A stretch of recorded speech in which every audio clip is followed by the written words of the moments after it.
Hello, and welcome to TSTV, a show in which I, Sadie, guide my friend Lily through the wild world of Twin Peaks. Today we're talking about Twin Peaks episode 26, also known as season 2, episode 19, also known as Variations on Relations. Lily, how's it going? It's going quite good. I was swimming in my pool of molten gold this morning from our Patreon proceeds. Oh, but of course. And before that, I was on a gondola in the river. You know, the one that has gondolas. I was a beautiful Italian young man was feeding me little pieces of prosciutto, and so I've got basically no issues this week. How are you, Sadie? I'm good. You know, I've of course also been living lavishly because of our podcast money. I've just been buying vases and throwing them out the window. And they make fun sounds. If you want to support our ridiculous lives of luxury, head on over to tstv.show. And if you're already at tstv.show, give us more money. Sadie's out of vases. Yeah. Then they aren't gonna buy themselves. Or smash themselves. Exactly. But yeah, what have you been up to? Let me see. Okay, in the spirit of talking about other movies that I saw, I watched Are we in that sixth. spirit? I feel like we often are. That's true. Okay, yeah, I would love to hear it. It's, as long as we're in that spirit. I watched The Sixth Sense. You ever watch The Sixth Sense? No, I know the thing of it, obviously, but I actually kind of don't know anything about it. Honestly, mostly I've mentioned previously, I listened to Media Club Plus, Friends of the Table podcast. I'm a big fan of theirs. And they, at the time of recording, have just finished the anime Hunter x Hunter and are doing a little mini season of M. Night Shyamalan movies. And I was like, you know what? I've never seen even one of those. Oh, cool. Let's watch The Sixth Sense. And I gotta say, good movie. Yeah, hell yeah. I know he's like, obviously had a kind of fall from grace, and I feel like the past couple years has been a Shyamalan, revisiting. People are like, was he really all that bad? And And he's been putting out movies that have still been making like a ton of money. They have like Trap has its defenders for sure. Yeah. So honestly, I have no idea what the rest of his stuff is like, but Sixth Sense, good movie. And obviously I also knew the thing about it. I guess we won't say it in case if you're listening to this and you don't know the thing about The Sixth Sense, just go watch it right now. Not even because I'm about to spoil it, but just because like, how the fuck did that happen? And that means you should just go watch it. But I gotta say, knowing the twist, it really worked as far as like a movie with a twist.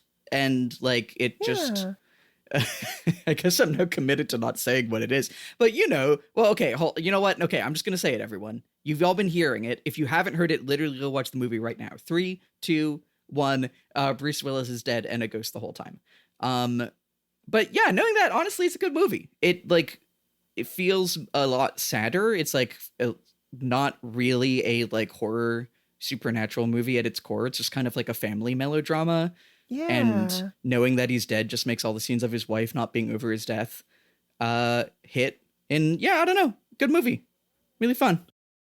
It's kind of cool. You kind of got like the rewatch experience on your first watch. With that bit of context, you know?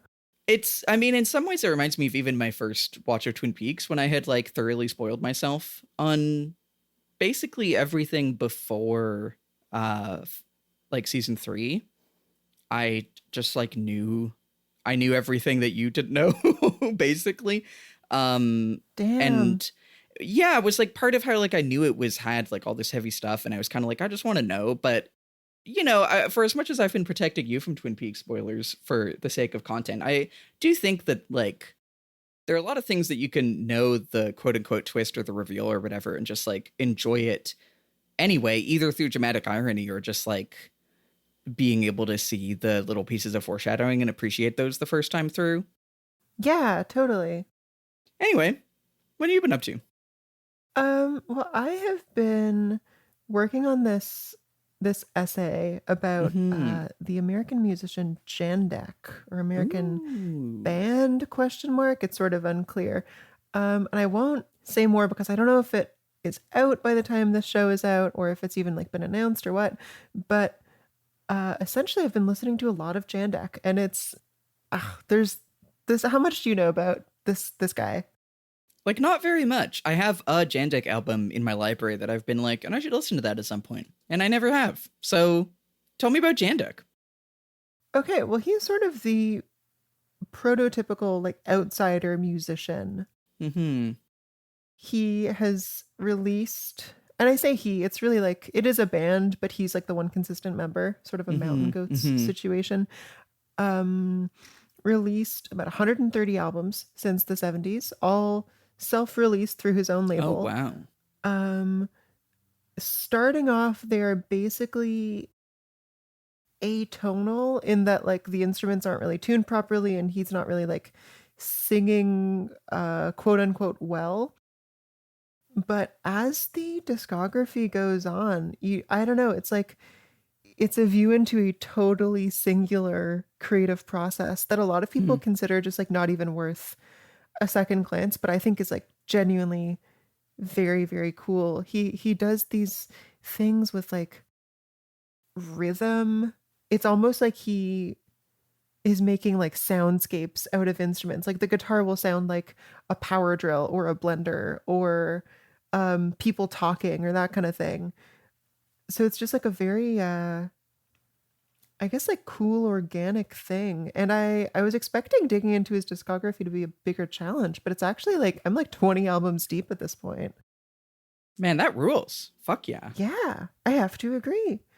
A bunch of his albums more recently have been like live recordings, which he didn't perform live for the first like 25 years of this band. No one even really knew who he was necessarily. Uh-huh. But now he does a bunch of live shows. I would love to see one. And if anyone would like to listen to their very first Jandek album, I would recommend the one from 2011 called Where Do We Go From Here, or Where Do You Go From Here? It's up on the Internet Archive, and yeah, it's just fucking really cool. Fuck yeah. So this has been my life the past couple weeks. That rules. I love that. Fuck yeah. Yeah. Tell you what. Tell me what. Between here and next week, I'm going to listen to that Jandek album, and then I'll tell you about it next week. Sadie's Oath. Oh, lucky me. Sadie's Oath. That means the world. I love releasing these episodes with the several month delay that we do because the book actually has been announced. It is Jacob Geller's second book titled You're Not Overthinking It. I wrote an essay that is an afterword to his piece, Art for No One. It is going to have some gorgeous art, and it's, yeah, just shaping up to be a really cool book. I will link in the show notes where you can learn more and maybe even pre-order it.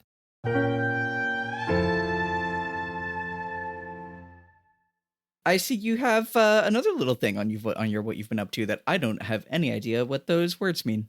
Oh shit, really? Oh my god. Okay, well maybe you've seen this like posted about. At time of recording, the internet is abuzz with this website called W Place, which is essentially a map of the entire world onto which people can paint little pixels. I think they give you like 30 to start and they recharge every 30 seconds. And you can just like paint little things anywhere in the world. I feel like I have seen people post screenshots of this and been like, I don't know what that is. That's none of my business.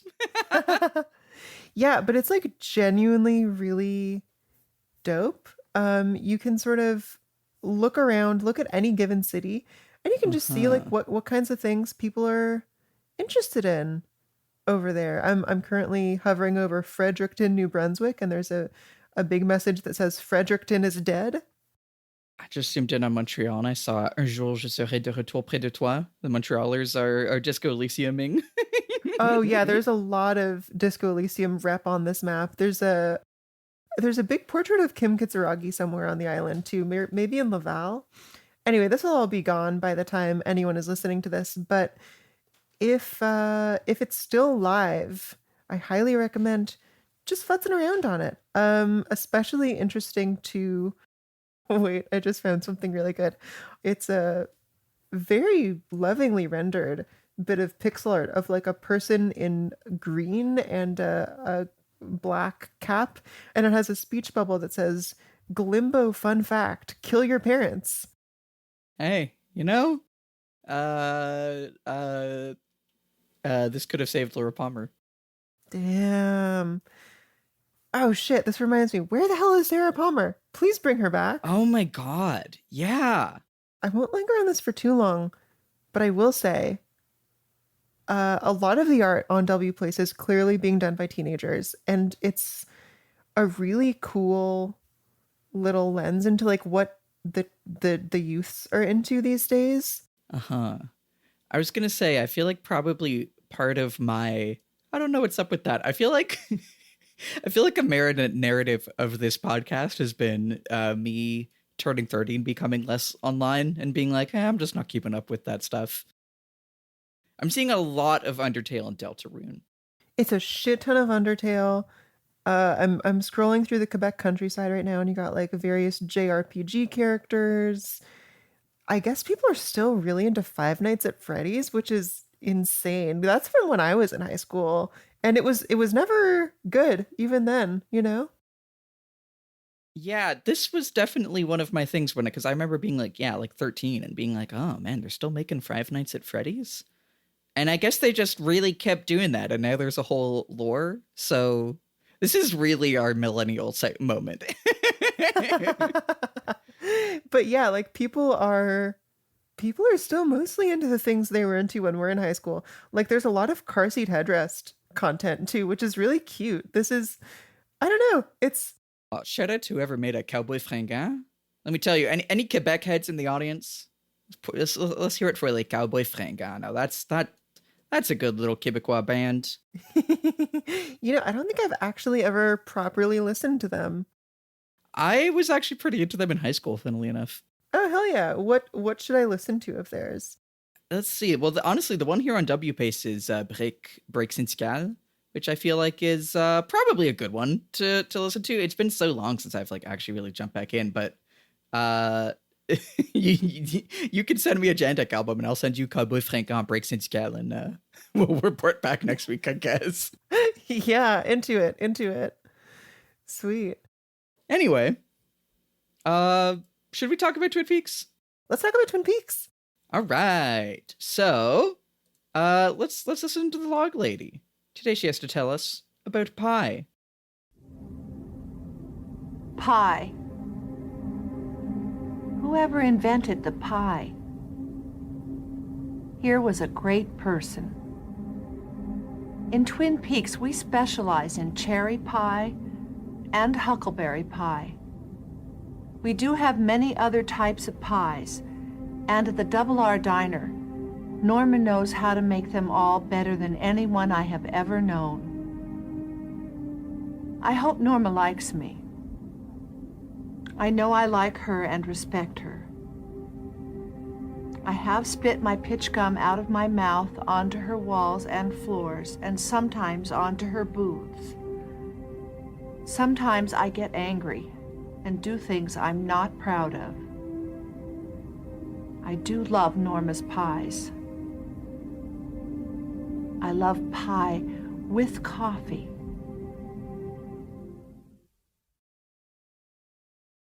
Her pathos in delivery is insane. Like, yeah, I feel like honestly that was kind of an all-timer just on like log lady like characterization. Yeah, I always love the ones where we learn a little bit about her specifically. Like, I love the seriousness with which she's like, whoever invented the pie here was a great person. Yeah, it's kind of funny that this was this episode, because last episode she had a whole thing about how this pie is a miracle. Oh, that's true. Delivered with similarly confusing, like, seriousness, Uh-huh. This one, I mean, to my eye, is completely unrelated. I guess there is pie and we spend time in the diner, but that doesn't say all that much. What do you make of this one? Let me think. I mean, okay, honestly, part of it, again, just I do love her delivery. There's something where, you know, balance again, the whole pitch gum, not too sweet, not too tough, whatever. She likes pie and coffee. You need the sweetness and the bitterness. Yeah. We're seeing these classic Twin Peaks themes again. I honestly, most of my takeaway is just really great delivery. There's a real like William Carlos Williams quality to like, I have spit my pitch gum out of my mouth onto her walls and floors and sometimes onto her booths. It flows really nicely, doesn't it? Yeah, it's really good. As you know from my thing in the show notes, I have a joke about this. Yes, I can't wait. When you wrote William Carlos Williams, I was like, wait, oh my God, is she dead naming Wendy Carlos? Oh my God. It's really funny. First of all, that was not her birth name. Second of all, I'm thinking about Wendy Carlos Williams, and this works on so many levels. Oh my because God. You got Wendy Carlos, but you've also got Wendy Williams. And wow. So now I'm just thinking this would be a really good like high concept Halloween costume. Wendy Carlos Williams, in the vein of like Diane on BoJack Horseman showing up as like baby Bjorn Borg, which doesn't fucking mean anything. Oh, that's really good. I do like that a lot. It's funny because I have for some years been like, what if I just went as the log lady for Halloween? Oh my God. Oh, Sadie, that's a great idea. Yeah, right? You literally just need a log and a comfy little cardigan. Yeah, exactly. You should do it and say like obscure things about your husband dying in a fire. Yeah, exactly. Actually, this does remind me that in a couple weeks I'm going to a costume party and I have come up with a similarly just like overcooked concept that I'm going to love and no one else is going to understand or appreciate. Please. Okay, so it's specifically you have to show up to my friend's birthday as a monster. Uh-huh. And so Vic, my beloved fiance, is going to go as a gabagool, which I think is great. Very good, very good. I think it's great because it was my idea, to be fair. Of course, but, of course. And then I decided that I'm going to go as a as a gaberghoul, which like, you know, gabber music, like 90s British rave music, basically. I guess I do now. So I'm going to go as like a guy in a tracksuit with corpse paint on, basically. And it's only going to make any sense if I'm standing next to Vic, because a gaberghoul is not even a play on anything except gabagool. That's so funny. I gotta be me. I gotta be me. You gotta be yourself. Thank you. In this world, no one else can do it. Okay, want to head into the recap? Anything else? Yeah, I mean, I do think there's something about like the I don't know, there's something here about like I like Norma, we like the beauty of Twin Peaks. Sometimes I do things I'm not proud of, the darkness of Twin Peaks. We've talked about that all a million times. Mostly just go off log lady. We can get into the recap. Oh, okay. I'm so sorry. One last note. Yeah. I do have to call her on something. In Twin Peaks, we specialize in cherry pie and huckleberry pie. I have never heard mention of this huckleberry pie even once. Yeah. I don't even think that's right. She's got to update her references. Fucking fact checked. Fucking Truth Social. Boom. This post was verified by real Huckleberry Pie patriots. Anyway, want to talk about the episode? Yeah, hit me with a recap. Okay, so, hey, listener, do you think Windom Earle's plans had enough moving pieces yet? Of course not. So he puts one of the background guys from Wayne's World in a giant chess piece, shoots him with a crossbow, and leaves him as a twisted gift at the gazebo where he saw Dale and Annie going on an obscenely romantic date. Also, he tells Leo that he wants to get the epic power of the Black Lodge and zaps him some more. On Dale's side, he figures out Leo wrote the poem to the girls. Meanwhile, Pete tells Catherine that Andrew Eckhard's epic puzzle box will take years to open, but then he drops it and it opens to reveal another puzzle box. No! The Miss Twin Peaks contest is the site of many contestations, such as Bobby being a shithead to Shelly, Ben trying to make it environmental, and Lana, remember her? Trying to sex magic her way into a guaranteed win. Dick Tremayne hosts a wine tasting contest. Donna confronts her parents about the Ben Horne Secret, but it doesn't really go anywhere. And Audrey's boy Jack does go somewhere. But where? But where? you think of the episode? I fucking loved it. This was such a, ugh. I think I've said it every episode for the past couple, but we are so back. I love how things are moving along, just like full of really great character moments. Some nice time spent on people we haven't seen all that much of, like Mike and Donna's mom, who's Eileen. Yeah, honestly, dude, I had a blast. What did you think of it? You know, as I was watching it, I was like, are we back in the dregs? And I think to be fair, there are a lot of, like you say, there are a lot of moments that I'm like, haha, yeah, we're having fun.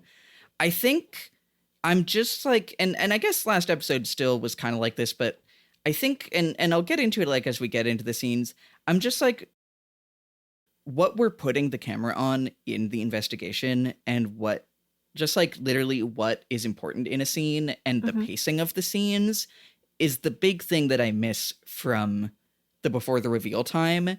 There's so many moments where it feels like we're just getting the kind of utilitarian investigation scenes and we're just having information laid out in the like a way, in a very like procedural style. Like the scenes are paced and are about exactly what I would expect them to be paced and about. That's fair. I'm missing the like, oh, and then now this is here. That's weird. Anyway, that's fair. I think to their credit, the Windom Earle thing is like peak. Oh, we don't really need to be doing this. Yeah, but I hear you. Some of it is maybe a little more conventional, like structurally. Yeah, and I think it's like the Windom Earle thing is just like I'm having fun with it, but it just keeps going, and it just doesn't have he's not a sauceful villain. He's just a little campy guy. I don't know. I've been the defender of the camp on a lot of other ones. I think it was just I was watching it last night, and the previous episode I actually did like quite a lot, and it had less of what I liked in as much in the previous episode. So I was like, I don't know. And I just keep thinking about how close we are to Firewalk with me. But honestly, still a lot of fun stuff. I do love the every Mike the Snake check-in. Yeah, always a treat. He's aged like 15 years overnight. Oh my God, it's so funny. Yeah. In this episode, he really seems like a convincing 35-year-old man. Yeah. Anyway, shall we go in? Yeah, hit me with scene 1. All right. So, first off, the boys are going back into the cave, just kind of following up from last episode to basically immediately just discover what we saw at the end of last episode, which was Windom Earle cranking off that rod. They're like, oh, someone's been here. Oh my God, it was Windom Earle. Hawk is like, the footprints. I saw these somewhere else. We're once again pulling on the Hawk Indigenous Tracker Extraordinaire button. We're pulling on the button. Long button. Yeah. Basically just establishing that. I do love, let me find, there's the first couple lines of dialogue when they first come in. I think it's when they come in and Andy's like, wow, once you're in far enough, it could be day or night. You couldn't even tell. And Hawk is like, that must be why it's been left so untouched. And I'm just like, thanks for the cave lore, boys. This has really got me. I feel like they just needed to fill the time somehow. I mean, they were obviously not moving their mouths, Yeah. Or at least like it didn't really seem like they were talking. I love the idea that this cave has remained untouched. Meanwhile, everyone at the diner was like, hey, that's the symbol from the cave. Yeah. Immediately. Suggesting not only they've been there, but that this is maybe even a regular picnic spot or something. Totally. I mean, who care on some level, but it is kind of funny. Yeah. The petroglyph is pretty cool. Yeah, my only other real note here is I love Dale's scared little face. Kyle MacLachlan, great at being a little guy. But yeah, what do you think about this petroglyph? There's a lot going on. I just like kind of dropped it into the show notes. I assume we will learn more about this in future episodes that we know that Andy's making a copy of it. But off the dome, Lily, what do you think about this crazy petroglyph? Well, on first glance, I feel like, is it a map? Uh-huh. A map with like big markers of like, this is where there is a round lake with trees, or this is where there is a mouth or something. It's definitely abstract to some extent. Another maybe that I have is a lot of these symbols, like the small and big people, and I don't know, there's one of a sun. Maybe these represent somehow the zodiac symbols that are on that second puzzle box. Yeah, I could see that. Yeah. But to be honest, my call shot, I guess I'll make this more articulately later, but I think this is some sort of map to the Black Lodge. I say that, I don't know if I believe it. I think it's a map of some kind. And it's really funky, and I kind of want it tattooed on me. Oh my god, the whole thing? That would be crazy. Yeah, it's like a full back piece. Yeah. I guess I better figure out what it means first. I'm like, so we know that there was the fire that the like rod emerged out of when Andy hit it. So fire, obviously we've seen a lot. I like that you notice that there's this like weird circle with trees. There's a mouth next to it with real like jagged teeth. It does evoke to me like the Bob evil spirits as like consuming entities. You know, we've heard.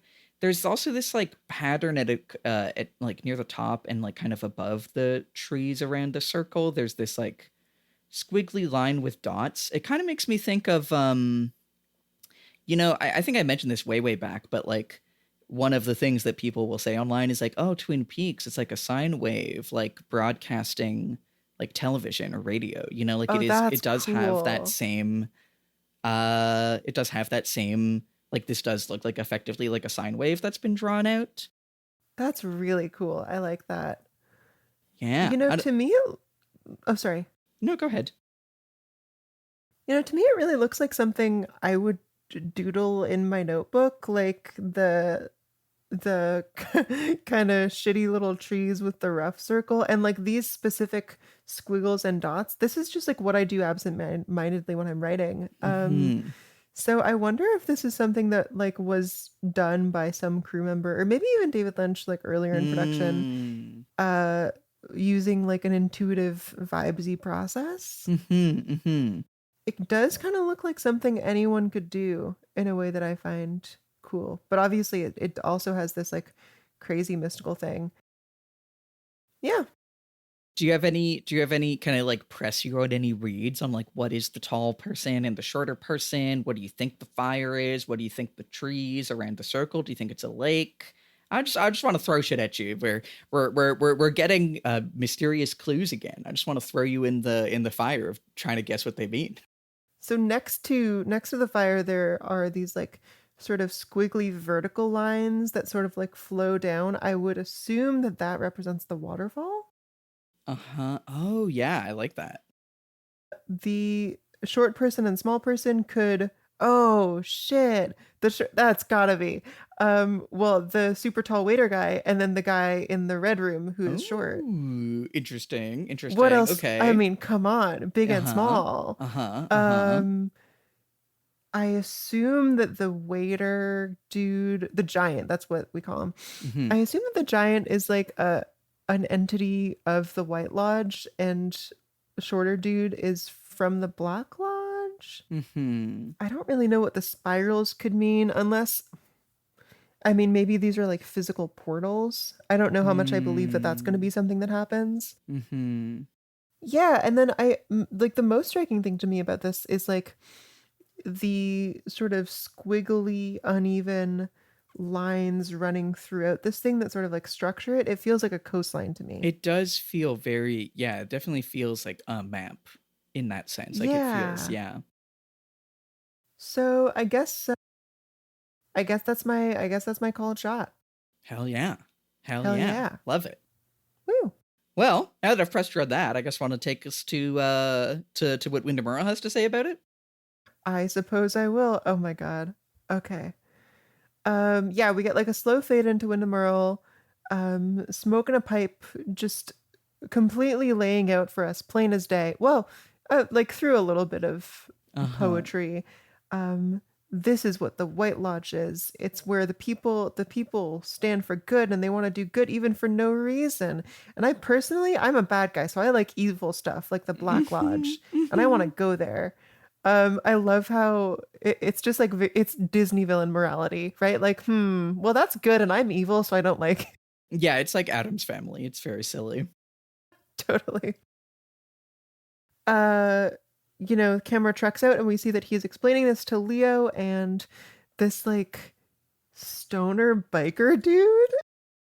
Yeah.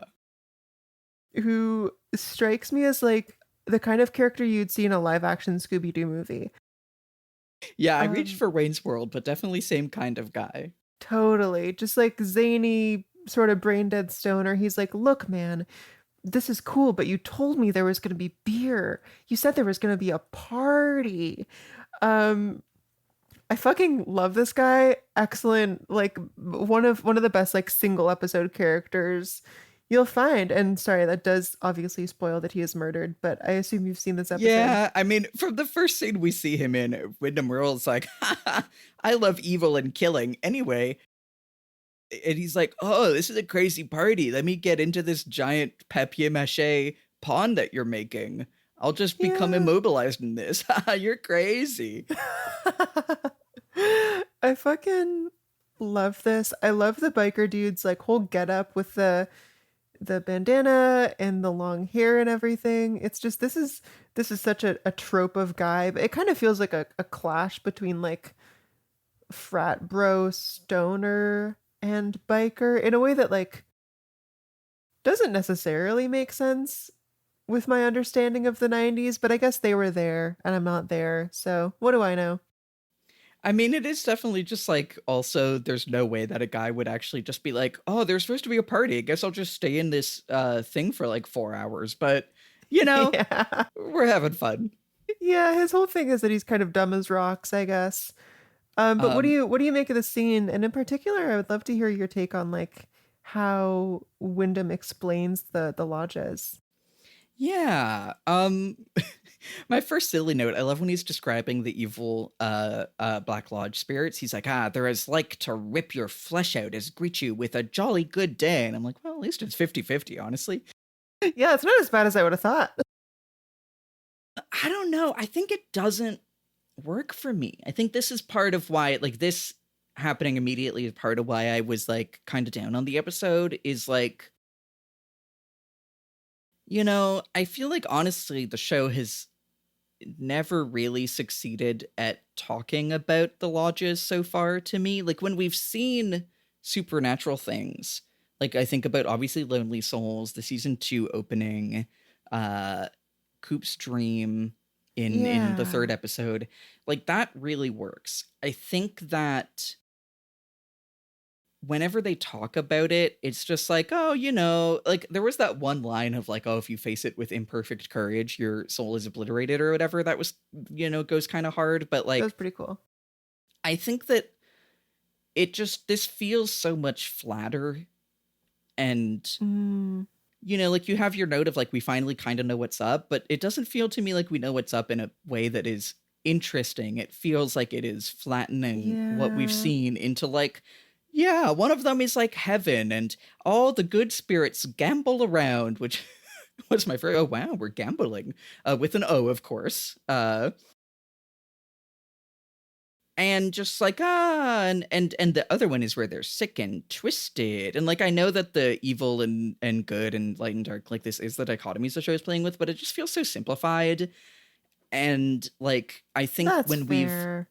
when we've seen the supernatural stuff in a way that's compelling to me, it's more unspeakable and incomprehensible, and like, even if we think this giant is like on quote unquote the good side, he's just, and like he's helped Dale out, but like he's also just been, brings him milk for like 6 minutes instead of helping him with his gunshot. And like, it's more interesting than he's just a good guy. He's a good guy who's not really helping so much as he's like giving abstract signs.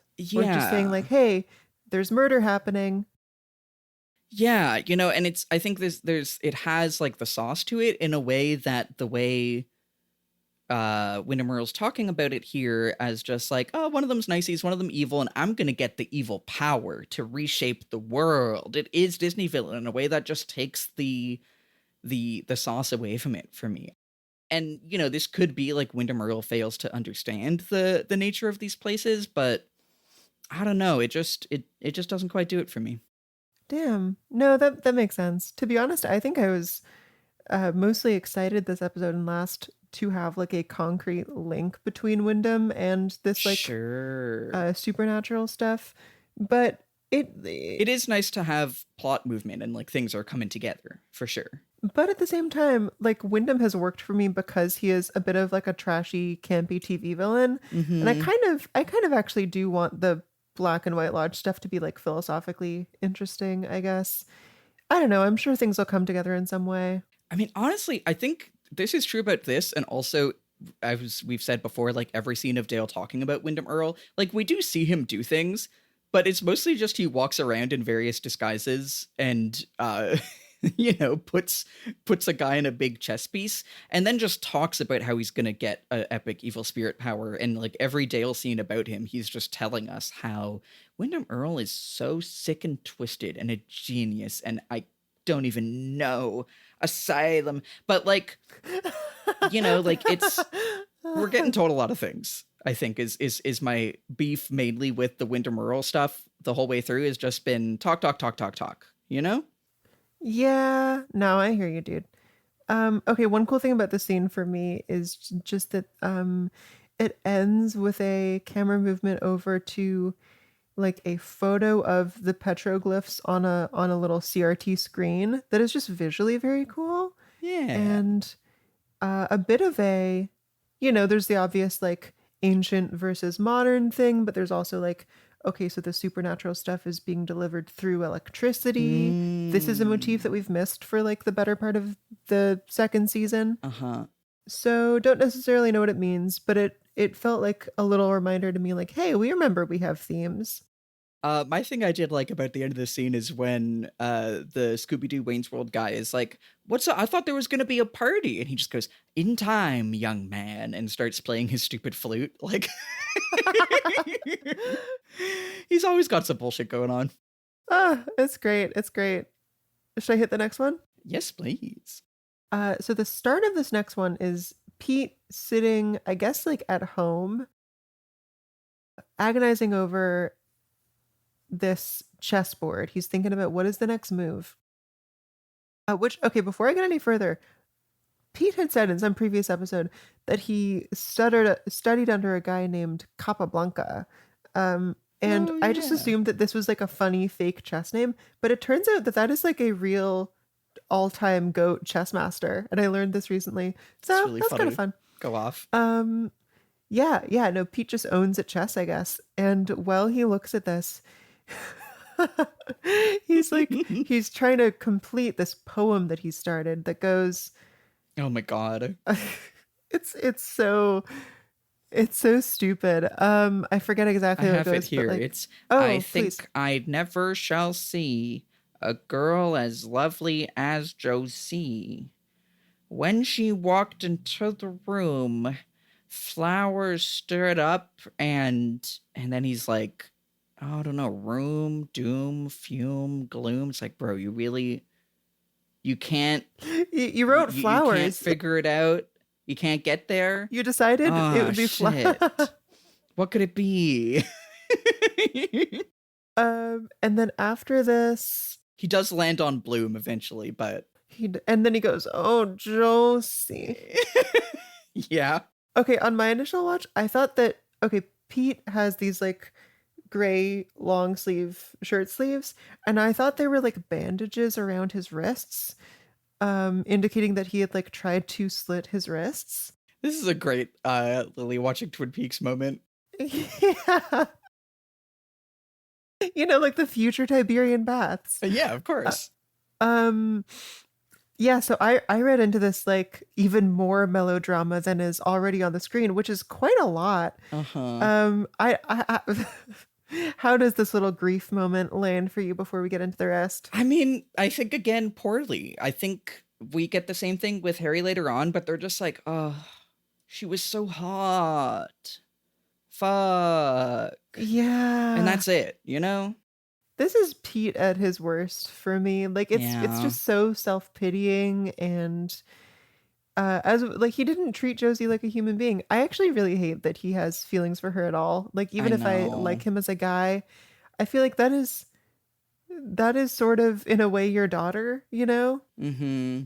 Like she lives with you and she's 30 years younger than you and she depends on you, and yeah, so boo boo boo. Anyway, both worse and cuntier character walks in. Catherine comes in and goes like, "Oh, stop pitying yourself," or something like that. She's like, "Oh, you stupid little worm. Help me with this box." She says that she's been struggling to open this box that Eckhart bestowed to her for days. And Pete goes, "Well, do you have a key?" There's a great exchange. Catherine's like, "If I had a key, it would be open, don't you think?" And to which dumbass. Pete responds, "Sorry?" I was just calling him a dumbass. Dumbass. But then Pete's like, "Well, it doesn't even have a keyhole." Anyway, so Pete like shakes the box and he realizes, oh, it doesn't have a keyhole because it's a puzzle box, and he's seen these before. Okay. This is the second part of the scene fucking owns. He goes, I was at a puzzle emporium taking a little R&R with the Doolittle twins. There was a monkey show you wouldn't believe, and Dale Doolittle, he was the larger of the two. And then he just goes off on a little tangent. He's like, come to think of it, for twins, they weren't all that much alike. Honestly, the fact of there being Doolittle twins makes this world richer for me. Anyway, so it's a box that you need to move the internal pieces to fit them together properly. And Catherine asks, and how long will that take?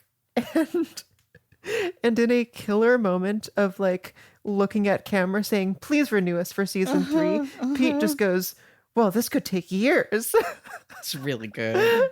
And then we get a sick musical sing, and the scene ends.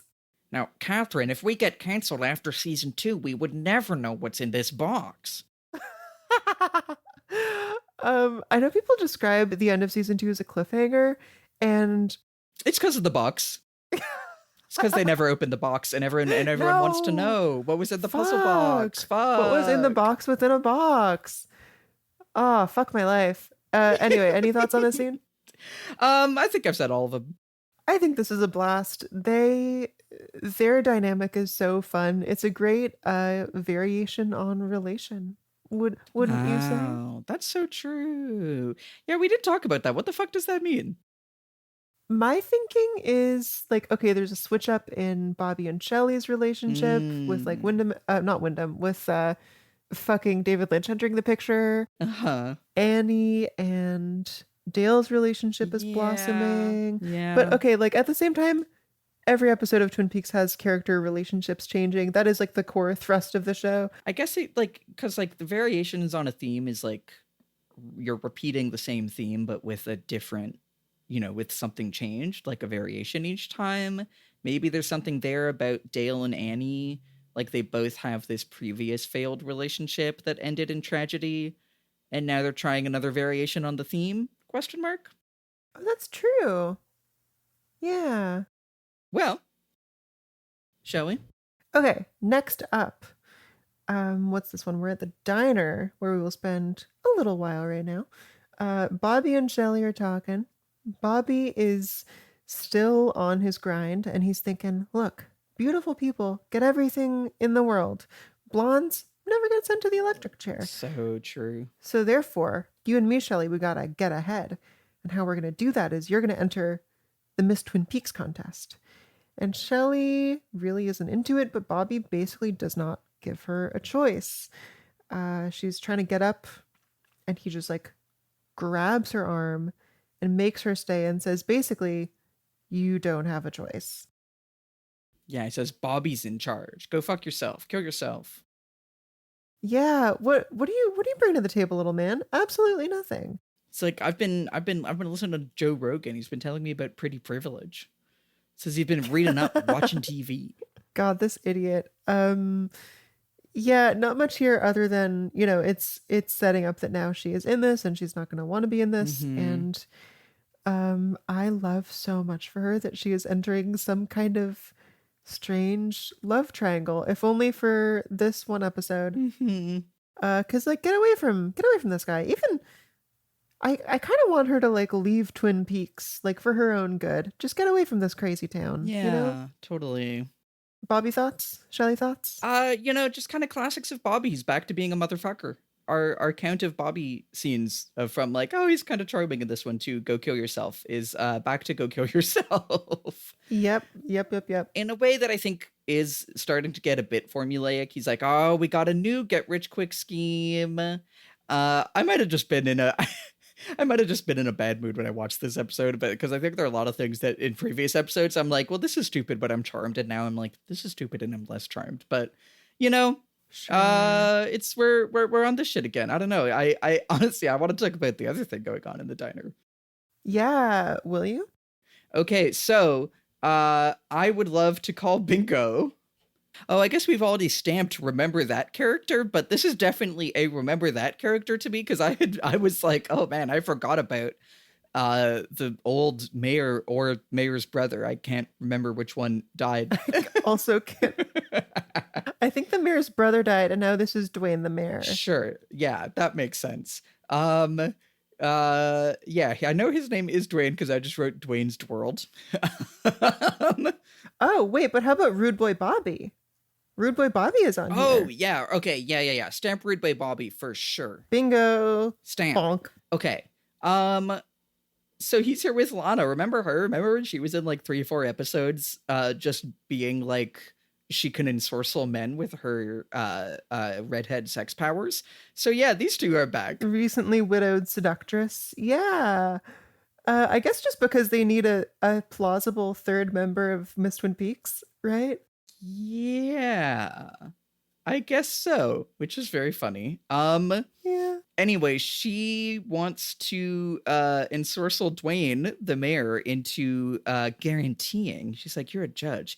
You can guarantee that I win Miss Twin Peaks. And she wants to win, which also I'm like, girl, if you have sexy witch powers, can't you just win with those? Come on now. Yeah. I feel like her wiles should get her over the finish line easy, Yeah, mostly I just have noticed this. I'm just like, damn, I forgot about that shit. That's really funny. Yeah. I kind of don't remember her in the previous episodes as a seductress in the evil or manipulative way. Yeah. I thought she just happened to be very beautiful. And here she's a bit of a scheming princess, which there are worse things. Yeah. And then the other thing going on in here is Coop comes in to buy a bunch of donuts and coffee, which once again, I think we just stamped snack time last episode, but definitely snack time. Calling bingo on that. Snack time. And he's just, he asks Annie out on a little date for a little nature study. And I love he's just going on, how strange. Yeah. When I speak to you, I get an odd tingling sensation in my stomach and toes. And it has nothing to do with coffee. And he's just like, yeah, interesting. I'll go get these donuts. She's just like, haha, okay. Oh, I think she's very on board, but just being coy. Oh, absolutely. Yeah, I think she's into it, but it's just I do think she's into it, but they're just, they're both kind of shy. Yeah, it's set up as a very innocent sort of first love situation, even though it's not. Okay, honestly, I note about this that in this and maybe one other scene, Dale has much heavier makeup than usual. Yes, they're really and he's here with his twinkling eyes because he's in love. Yeah, he's clearly wearing a bit of mascara, and his eyebrows are also just way bolder and blockier than usual in a way that makes it feel a lot more staged. And I'm not going to say that I wish that the show did this more often, but it does call attention to this is a performance, it's kind of fun. He is good at being a little cute little boy. Yeah. I officially ship these two. even against my better judgment in a way, I'm rooting for these crazy kids. It does have the same energy of him last episode being like, and here's my joke, how he's like, do you want to go on a date? Yeah! You know? Exactly. Oh, I love it. Oh yeah, and then the poem thing happens. Yeah, so we cut back again briefly to Shelly and Bobby, basically for Bobby just to be like, remember, Shelly, you're beautiful, so take advantage, which is a extremely forced excuse for Shelly to, after he leaves, kind of sigh to herself, what is all this sweet work worth if thou kiss not me? And Coops walks in. He's like, what was that? This is how he finds out that Shelly and Audrey and Donna all got the 3 parts of the same poem. The clues are being brought to Coop thanks to Shelly's idle musing, and we'll follow up next scene on what he's able to piece together from this. But basically, that's how he gets the clue. Do you have anything else on this one? Did you already say that the box of donuts says it's like the Dunkin' Donuts logo, but it says donuts? Donuts. I do really like that. No, I was going to shout out Donuts. I was also going to shout out the meal of the day at the diner, which is, it's hearty. I thought it was heavy. Either way, hearty beaver broth. It's funnier as heavy beaver broth, but shout out to the beaver broth. Shout out to the beaver broth. But yeah, it is really funny that I guess the Double R Diner just has the in-universe Dunkin' Donuts, like on like commission or whatever. A really cute moment just at the very end here, a cute little Dale moment, is sort of he's leaving because he's like stressed out about like, oh my God, we have another clue from Windom. And Annie is like, hey, Dale, so I'll see you later, right? And he turns around and he turns the charm back on and he walks out of the diner with his like while still facing her. He just walks out backwards to keep looking at her. And it's so cute. Yeah, it's great. He really sells it. Yeah. So the next little one is the follow-up on this poem clue. So we're at the police station. He got Hawk to get the other pieces of the poem, and he's going on. Once again, he's telling us about how fucked up Windom Earle is. You know, he's telling us, this poem, I sent the same poem to Carolyn once. And then he gave it in 3 pieces to these 3 girls. Maybe nothing more than a taunt. Earle takes a perverse pride in his ability to insinuate himself into innocent lives. First of all, let me just, can we get a round of applause for perverse pride? Let's go.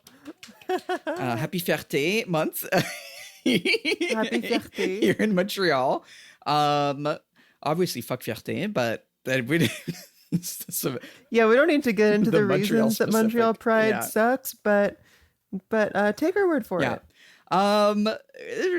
We're kind of just, he's getting the clues. Once again, he loves to, at every scene when Windom Earle comes up, be like, and by the way, Windom Earle is so fucking sick and twisted.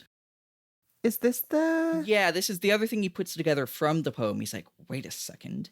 Get me Leo's arrest report. Anything that might have his handwriting on it. And then looking at them together, he's like, even though he's all fucked up, there would be some similarities in the handwriting. And he figures it out that it was Leo who transcribed this poem. So he's got some extra little clue there. He knows that Windom Earle's doing some poem bullshit, taunting him about dead Carolyn, and that he's got Leo.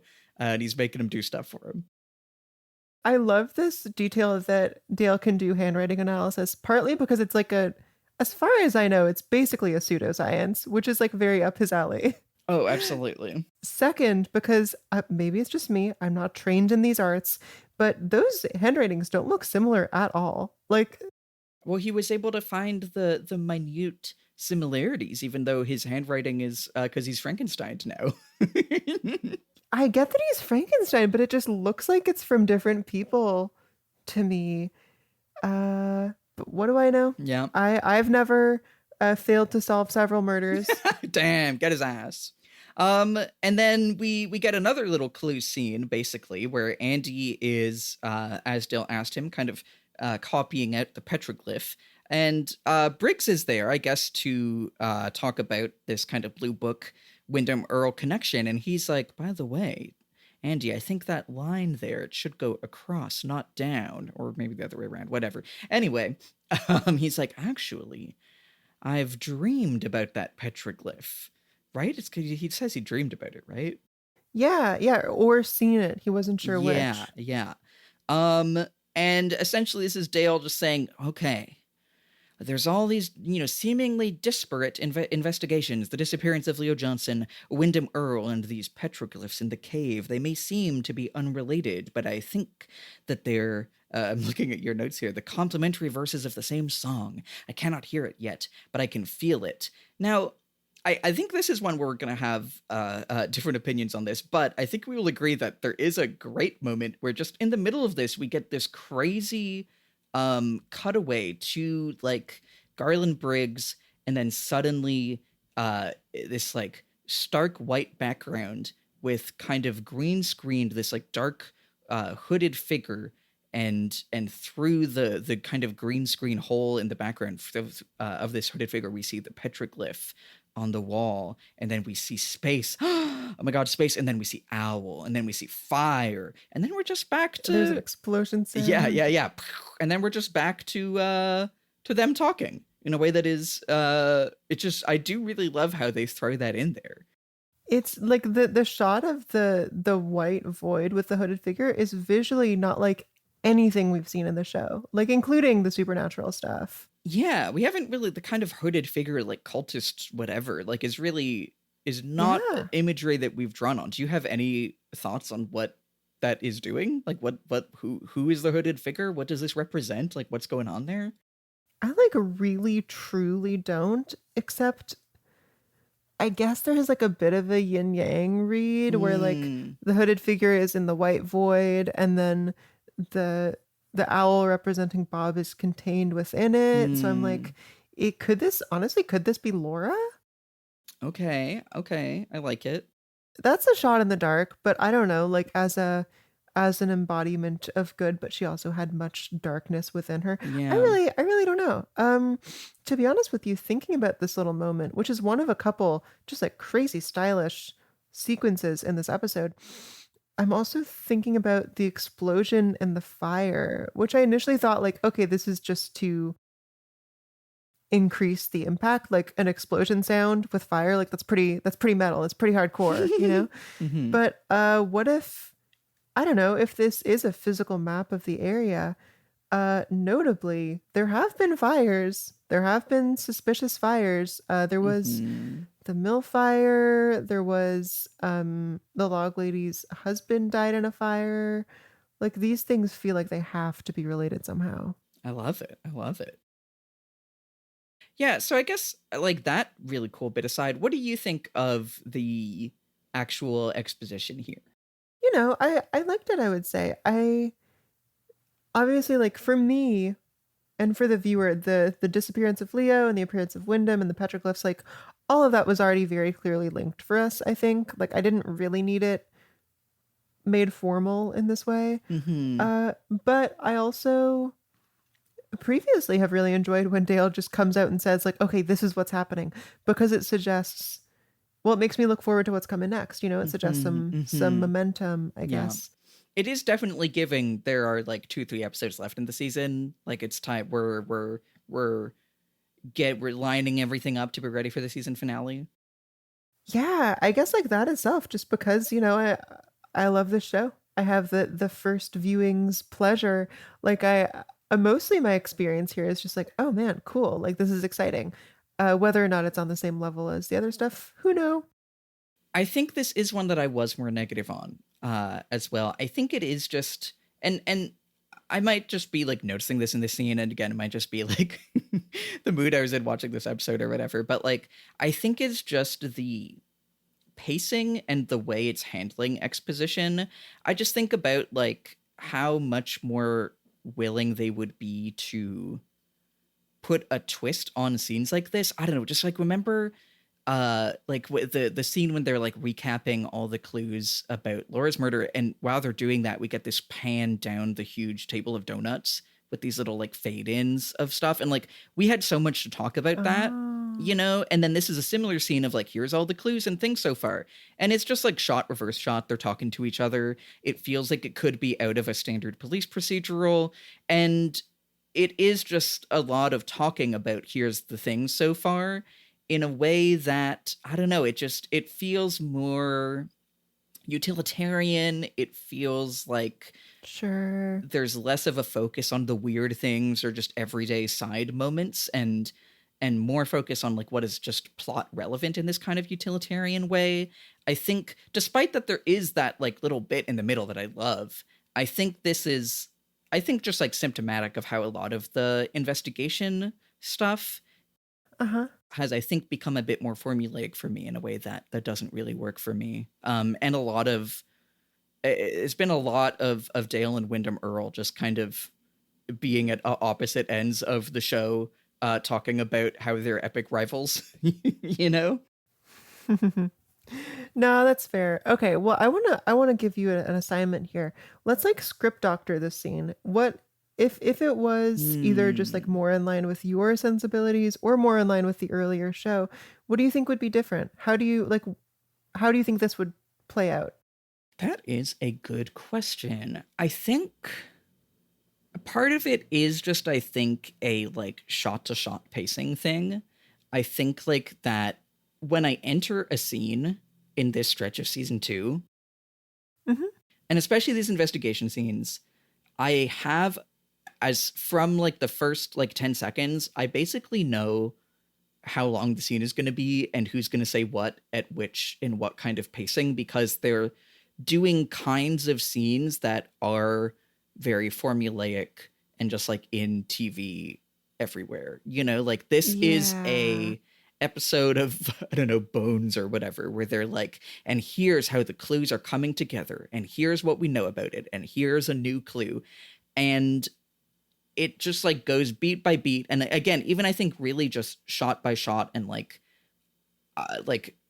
none of the scenes are longer or shorter than I expect them to be. None of them cover more or less information or have like a weird detail. I'm saying this as if there wasn't this like weird owl throw-in thing. And like there are things like that are thrown in, but it feels less with less direction or less, I don't know, curiosity maybe.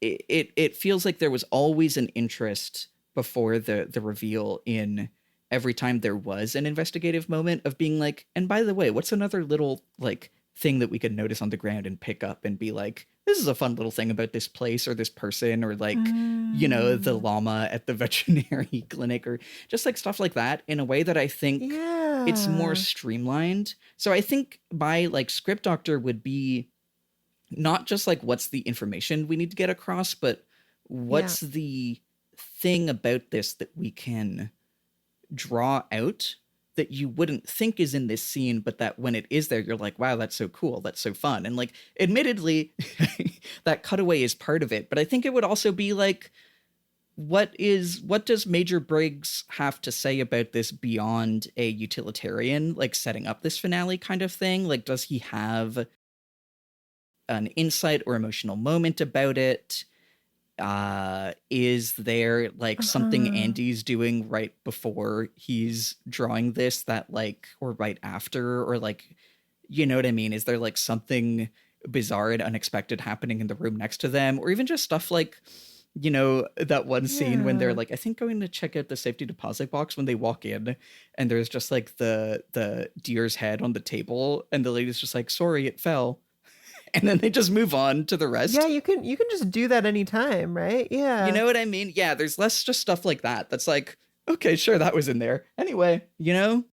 Yeah, no, that's true. I think like I did like this, and I don't really have this complaint, but it is definitely more by the numbers. And I think the thing about that, in terms of like this fun thing that jumps in, it is fun. I do like it. And it's possible that this is something I'm reading into it only with the like meta knowledge of David Lynch being less involved and how the past like, you know, handful of episodes have landed. But it feels like when those things happen, it's more like the writers being like, we need to put something in here to make it Twin Peaksy. Let's get let's get a little cut to an owl and an explosion and fire. It feels more top down as opposed to the like, oh, wouldn't it be cool if this was going on in this scene kind of energy that there was more of. You know, it feels less surprising and more, we're supposed to have one of these in now to keep being this kind of show. You know what I mean? Huh. I think, I was speaking for myself. I think if I didn't have all this background info, I wouldn't read that into it. But I do see where you're coming from. And it's possible that I'm reading that into it unfairly, and that is just like, I think that because of what I know and think about the like broad arc of the show and the behind the scenes stuff, it's possible that if I think about it just on its own, that I'm like reading that into it outside of what's actually just contained in the scene. But I don't know. That's how I feel about it. Yeah. I think like part of the thrill of the mystery in specifically in like the high points of season 2 around Lonely Souls is like when we were realizing something, we were realizing it at the exact last moment we could, or we were realizing it too late, which just created like a whirlwind. Okay, everything is happening at once. There's a real urgency to this. This is more like the gradual unfolding that we've seen over the rest of the season, where it's like there's less of an emotional punch because it kind of feels like, I don't know, as much as Windom keeps killing people, it doesn't really feel like they're acting with that much urgency. They're kind of just doing what you would imagine a normal police job to be. And there isn't the same sense of tragedy, I think. The extent to which the show invested in Laura as a character and the tragedy of Laura's murder and how it was for her and how it was for the people around her gave that emotional heft to the investigation because it was so invested in the impacts of that. And like, I know I've like, people will say that it's like, oh, now like the show was directionless because it didn't have a central mystery in the way that the Laura Palmer was murder was the central one. I think that is kind of true, but I think more than that, honestly, how I feel right now about it is it does have this, it is like, oh, we know about Carolyn and that she died and he keeps killing these other people and fucking this Scooby-Doo guy.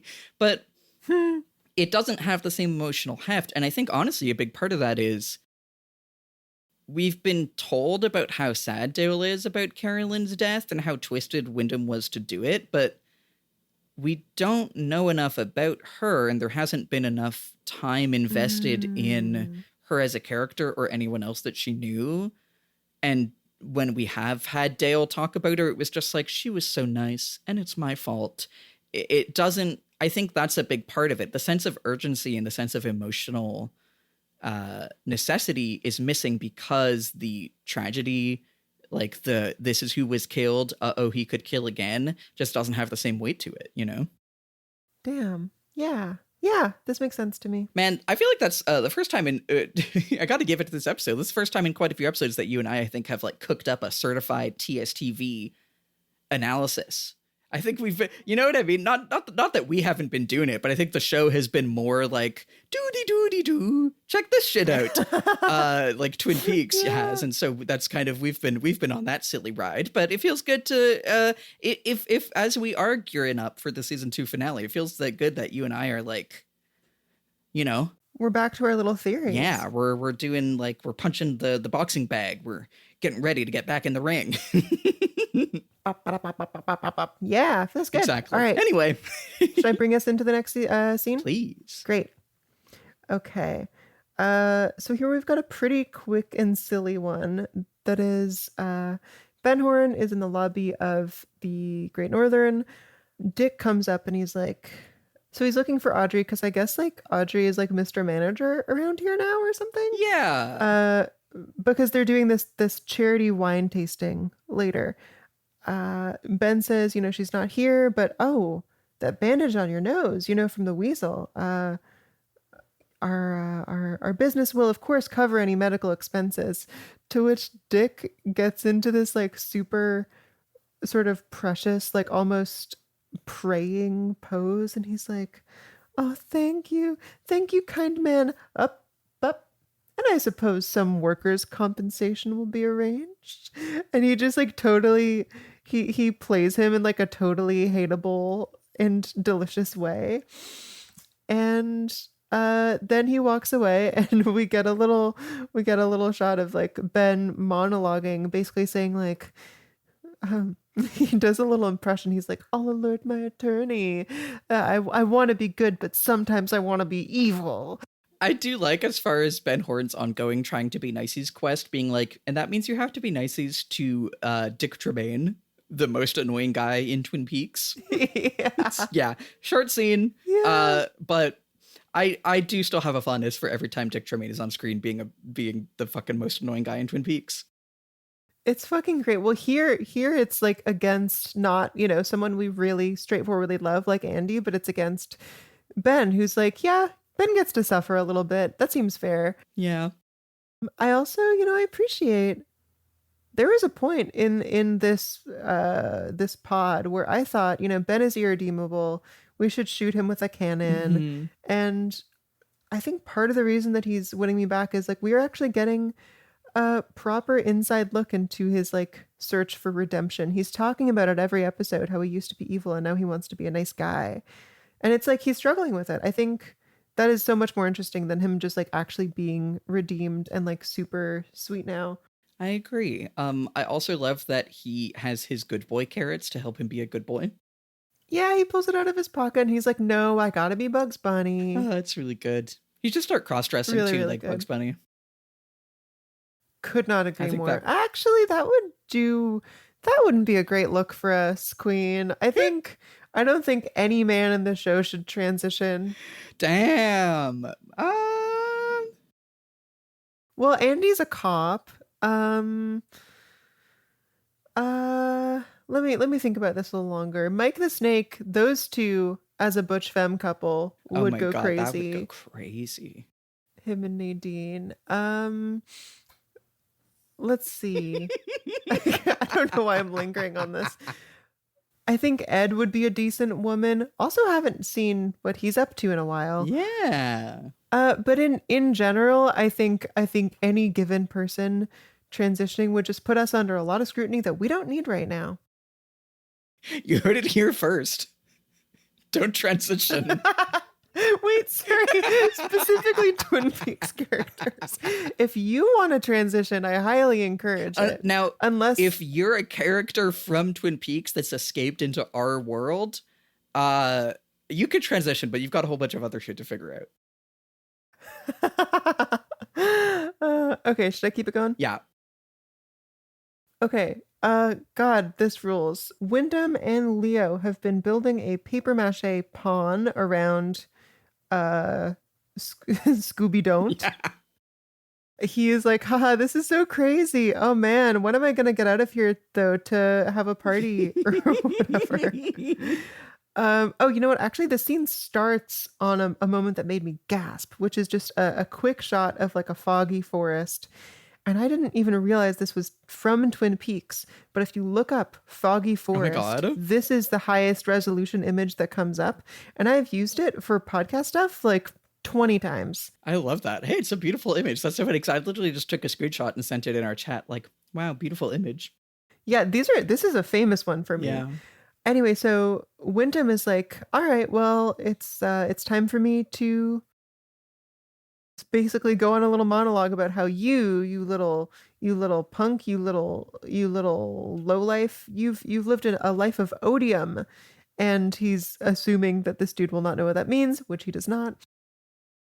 He says basically like it's crazy because like, no one knows what lays beyond this, but you're about to find out, lucky boy. And so he gets Leo to pass him an arrow. Leo does not want to pass him an arrow because he realizes it's going to be for murder. So Windom like shocks him and Leo goes, and he spills his beer everywhere. And the party guy is like, geez, don't zap the geek. How am I supposed to get my beer without the geek? Yeah. What a fall from grace that Leo has had that now he's the geek. It's funny. I wrote rare ableist geek because I couldn't remember if geek was like one of the words that like had an origin in like as of like an 1800s like. Oh. But it's actually weirder. It's a carnival performer whose act usually consists of biting the head off a live chicken or snake. So what the fuck? Yeah, that's the origin of geek, is this kind of bizarre freak show. I'm gonna bite the head off of a chicken. So yeah, don't zap the geek. That's kind of crazy. Wow. Crazy etymology pull.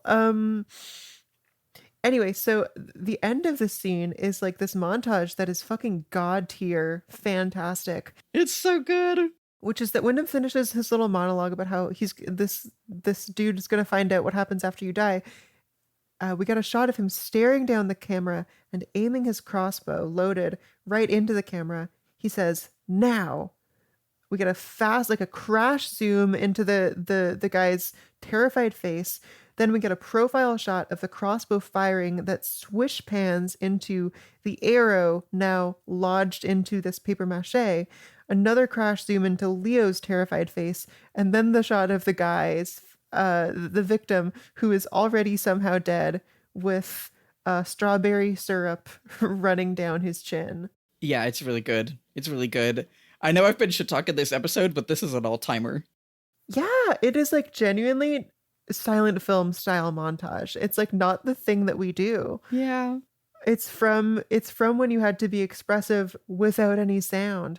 Although I don't think they actually shot silent films this way. I'm actually probably thinking like 1920s, sort of like early talkies. But anyway, it's just like so expressive. Yeah, this is really fun. I also love, like, yeah, after he's like, "Don't zap the geek," he like zaps him again, and he goes, "Dude, that hurts." Like, he's like, wow, it's really hurting him. He really is just in there while Earle is giving his whole speech about, like, you will step onto the greatest stage where you're gonna find out after what happens after you die. And he's like, what? This is crazy. He's a really good stoner face, head empty kind of performance. Goofy scene, but in terms of goofiness and just genuinely it being so much more of a fun way to show him shooting him, the little shooting speed montage is really, really fun. Well, what a delight this has been. Can I give you a little personal life update? Please. Sadie, you might remember that when we were on vacation together, we were talking about anchovies, and your wonderful girlfriend Maya was like, I'm Portuguese and I ate so many anchovies growing up. And then I thought, I've never eaten an anchovy. And so I went to the Portuguese bakery and I got some Portuguese bread and some anchovies. Oh, fuck and yeah. I would love to take a break and taste my first ever anchovy. Sure. Fuck yeah. I love that this is part of the show awesome. now. Yeah, let's take a break and we'll come back for Tales from the Log. Beloved listeners, as you probably know, this podcast is funded through listener support over at tstv.show. But did you know, and you probably also did, that signing up over there for as few as $3 a month will give you access to a boatload of bonus episodes. In fact, a whole bonus series, TSTV DVD. Every month we spend a few hours talking about a movie. We do a fun mix of David Lynch movies and classic movies that influenced him, and just sort of like whatever modern artsy stuff that we feel like. Our most recent one was 90s Wild at Heart, directed by David Lynch, starring Nicolas Cage and Laura Dern. It is one of Sadie's favorite movies of all time, and I'd never seen it before. It was very cool to check out one of David Lynch's lesser, I guess, known works. And then before that, we did The Wizard of Oz, probably the single movie with the most influence on David Lynch. That episode was great. I highly recommend checking it out. If you would like to hear these and many, many more bonus episodes, please head over to tstv.show and help us keep doing this. Thank you so much. Back to the show.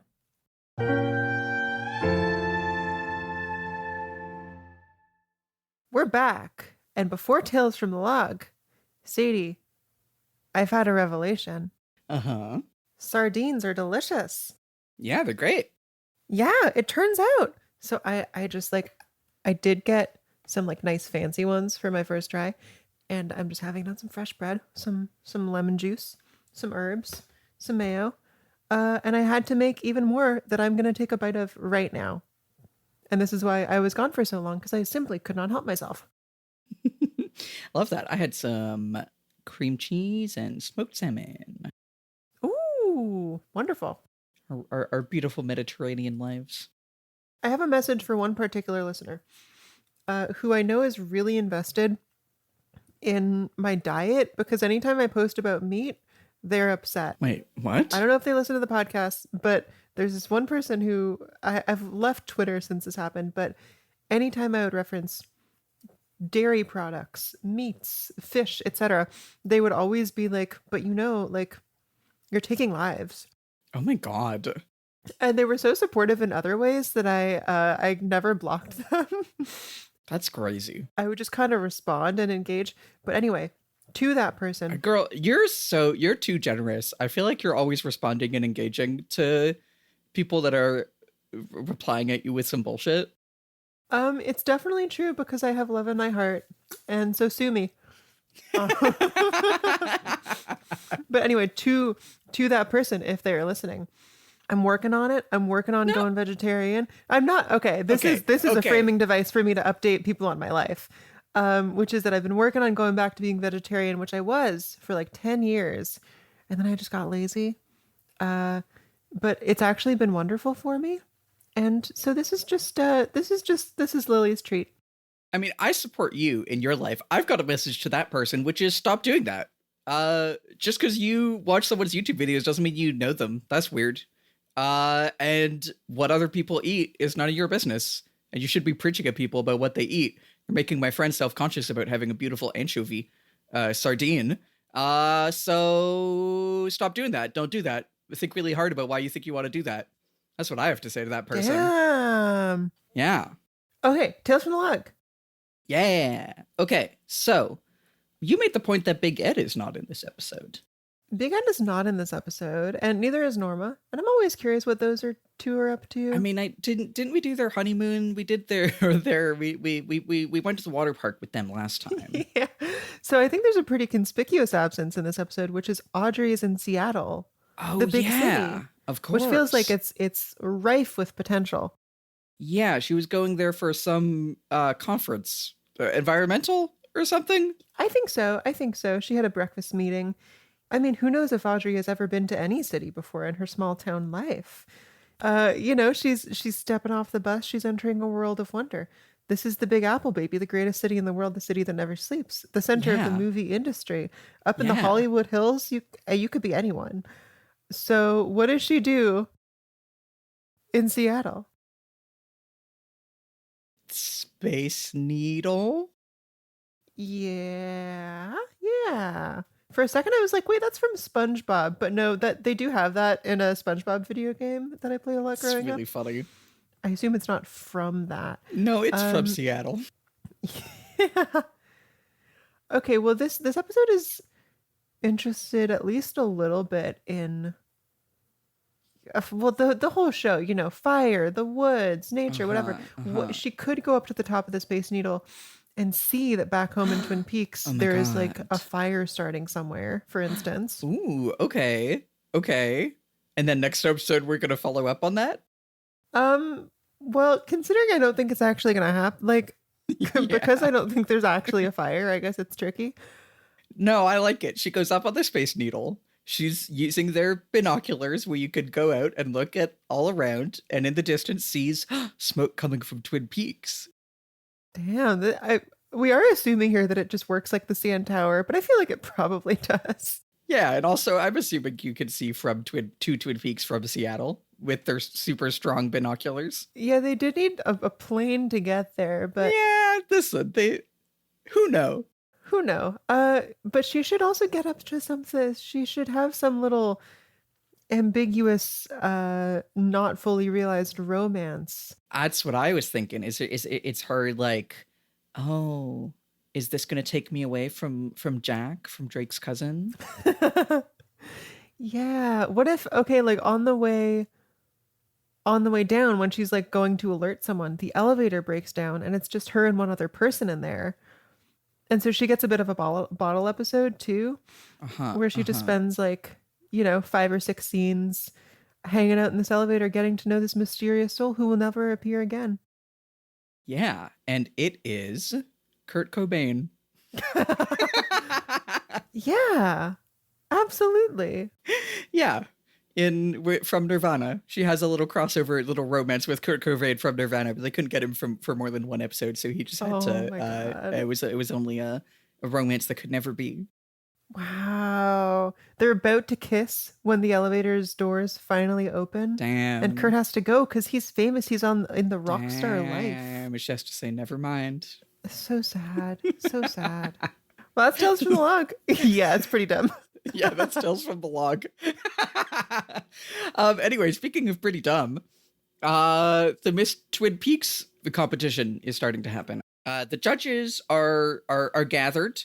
It's Doc Hayward, Dwayne, the old mayor or maybe newspaper guy, and Pete Martell. And okay, I gotta say, we've just been like, oh yeah, Twin Peaks, Miss Twin Peaks contest, sure. But it is really gross, and especially, like, remember how much, like, after Lonely Souls, we were so clued into whenever the show was like, and here's an older man, and he finds this younger woman hot. Yeah. That sucks. We hate that. It sure is now. Yeah, here's the old men of the town, and they're all here to decide which young woman is the biggest babe. But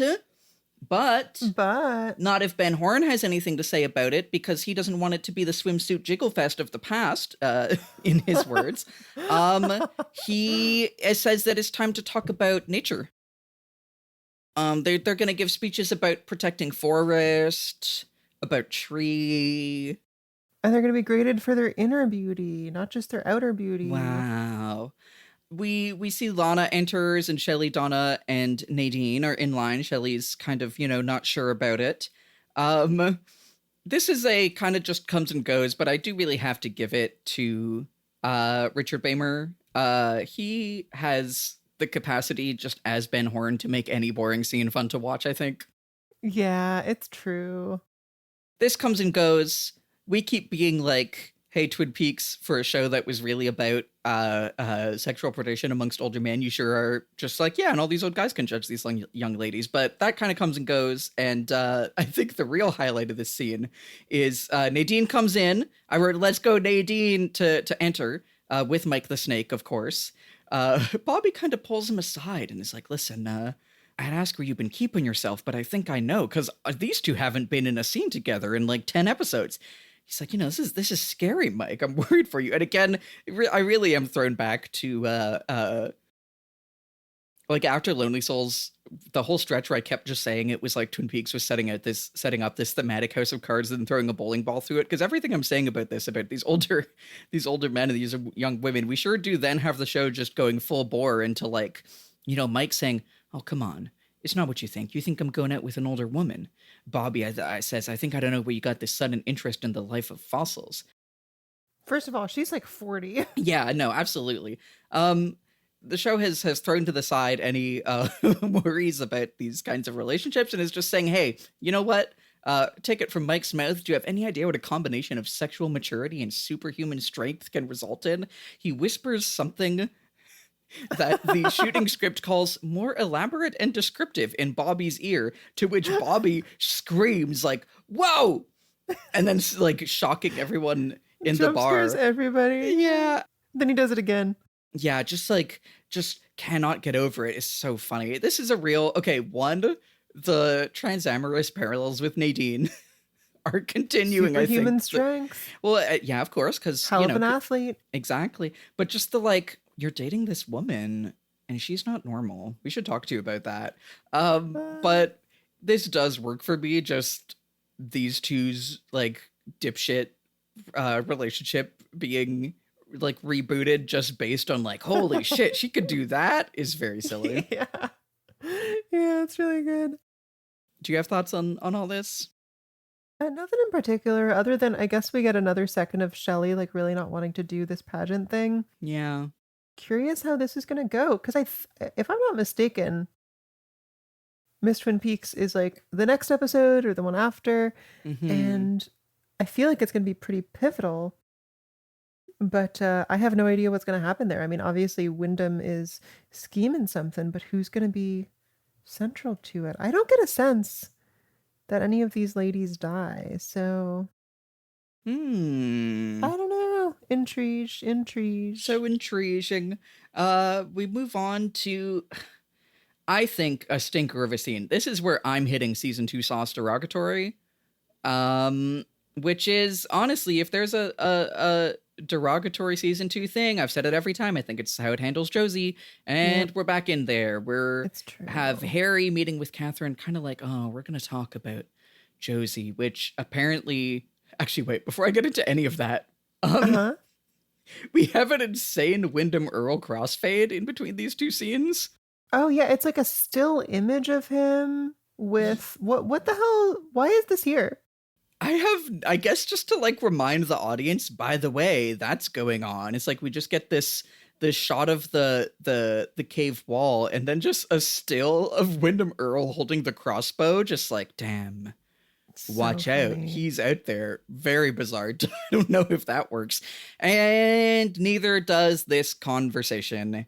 It's just like, oh, so Harry's talking with Catherine. Catherine's basically just like speaking on behalf of the show to try to like retcon and paper over why Josie's character made no sense. And as if suddenly she now has intuition on Josie. She's saying, like, Truman's like, oh, I just want you to help me understand.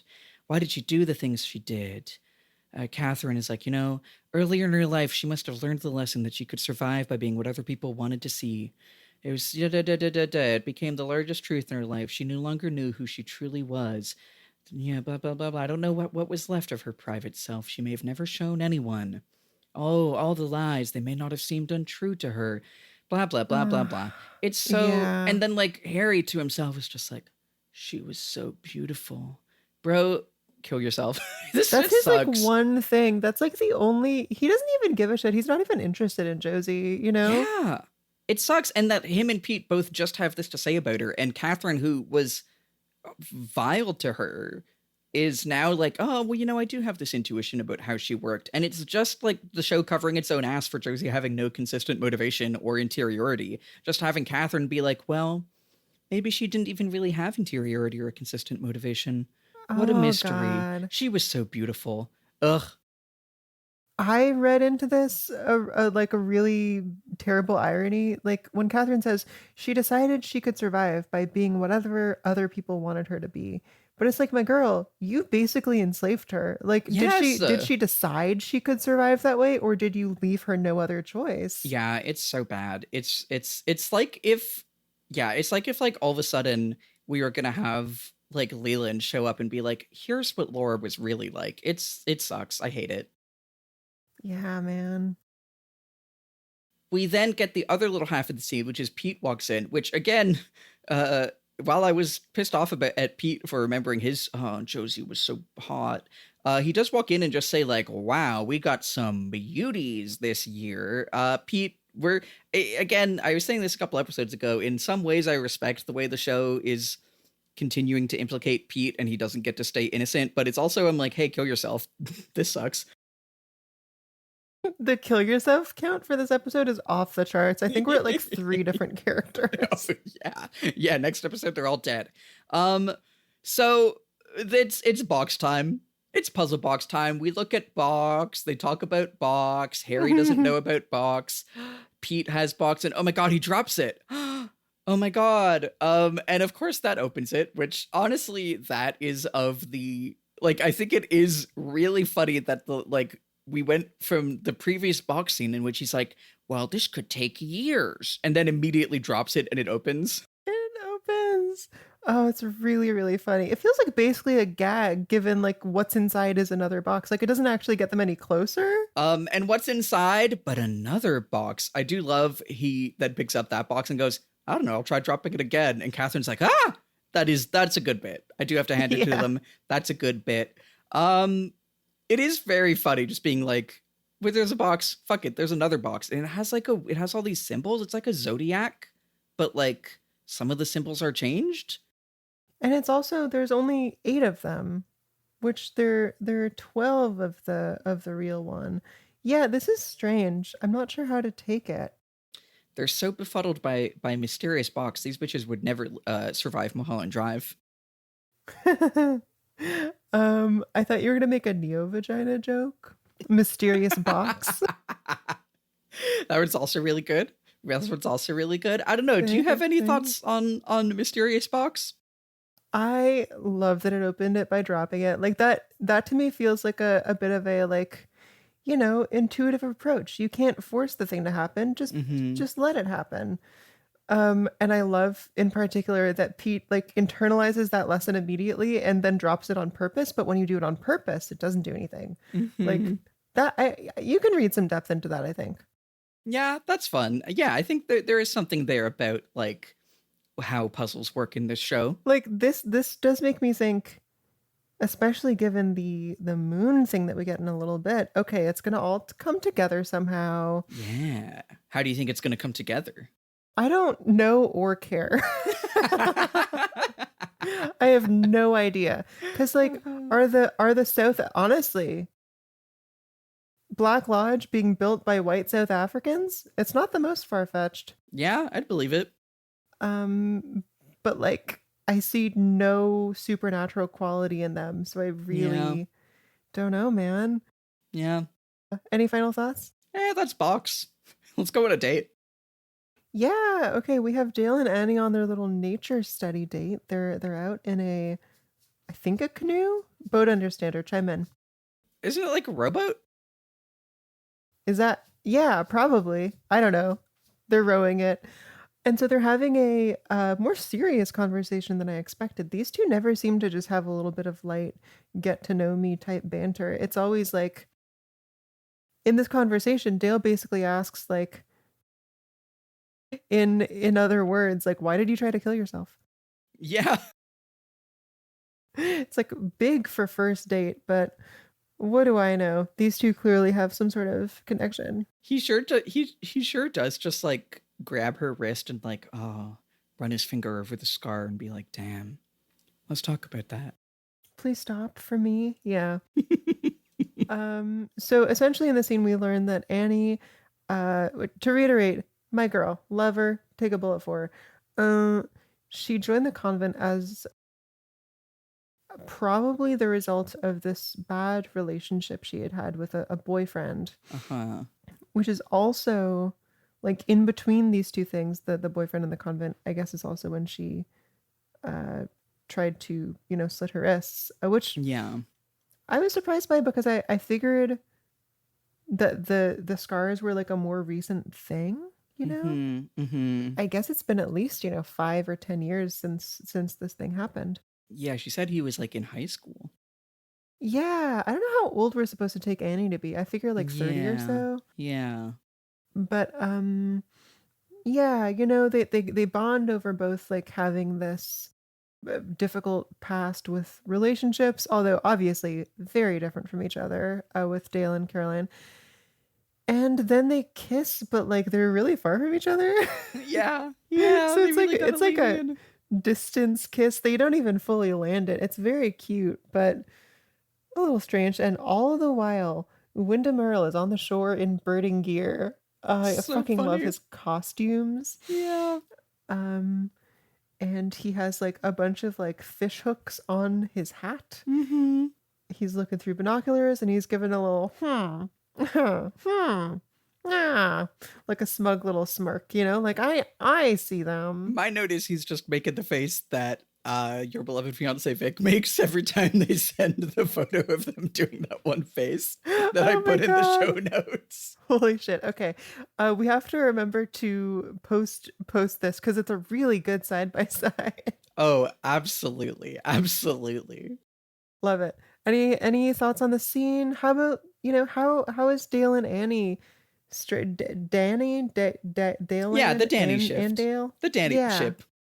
I think that Dale's like wide-eyed, boyish, like acting powers do a lot to make it work. I think that the extent to which they're speed running, like, troubled girl past doesn't really work for me.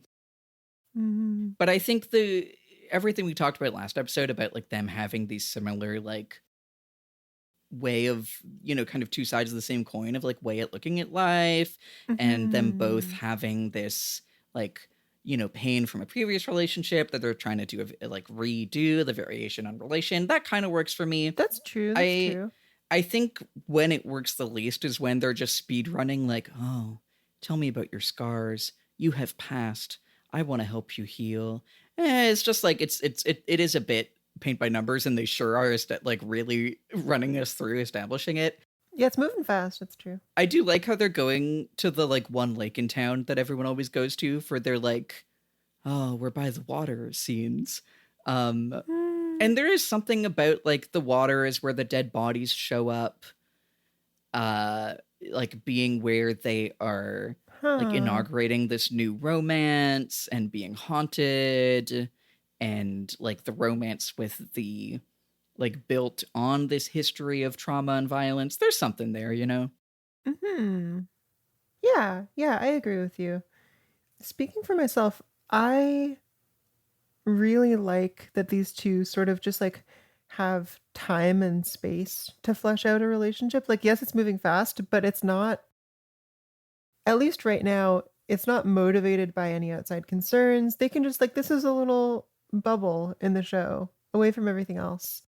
Yeah, I think... And I'm happy for them. Yeah, well, except for Windom Earle, who's watching it. No, that's true. But it's like similarly, I think I feel this even more with Ed and Norma, where it's like, oh my God, this relationship is like a refuge. It's like a sanctuary for these two, you know? Mm-hmm. For them, it's even stronger because it's been brewing for, you know, decades. But still, there's a couple moments in this episode that I'm just like, oh, good for the people of Twin Peaks. They're having a nice little time. I think especially with Gordon and Shelly at the diner in a minute. Well, I think it'll be interesting to get to that one. But first we have to go wine tasting.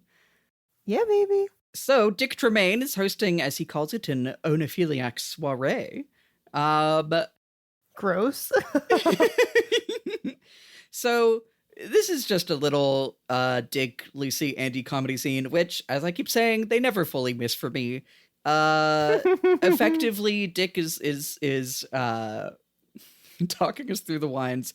I love the Twin Peaks wiki person has editorialized a little bit in their description of the scene, which they say Andy displays his knowledge of white wines and sparkling wines, which is one way to put it. When Dick is giving like, the wines are red. Of course, some would say the only real wine is red, to which Andy excitedly raises his hand, is like, there's also white wines and sparkling wines. And I love as he does that, there's a lady behind him who gives a little like nod, like, oh yeah, he said that shit. Did you catch that? Dick is going through all the wine facts about how you can smell them in their nose.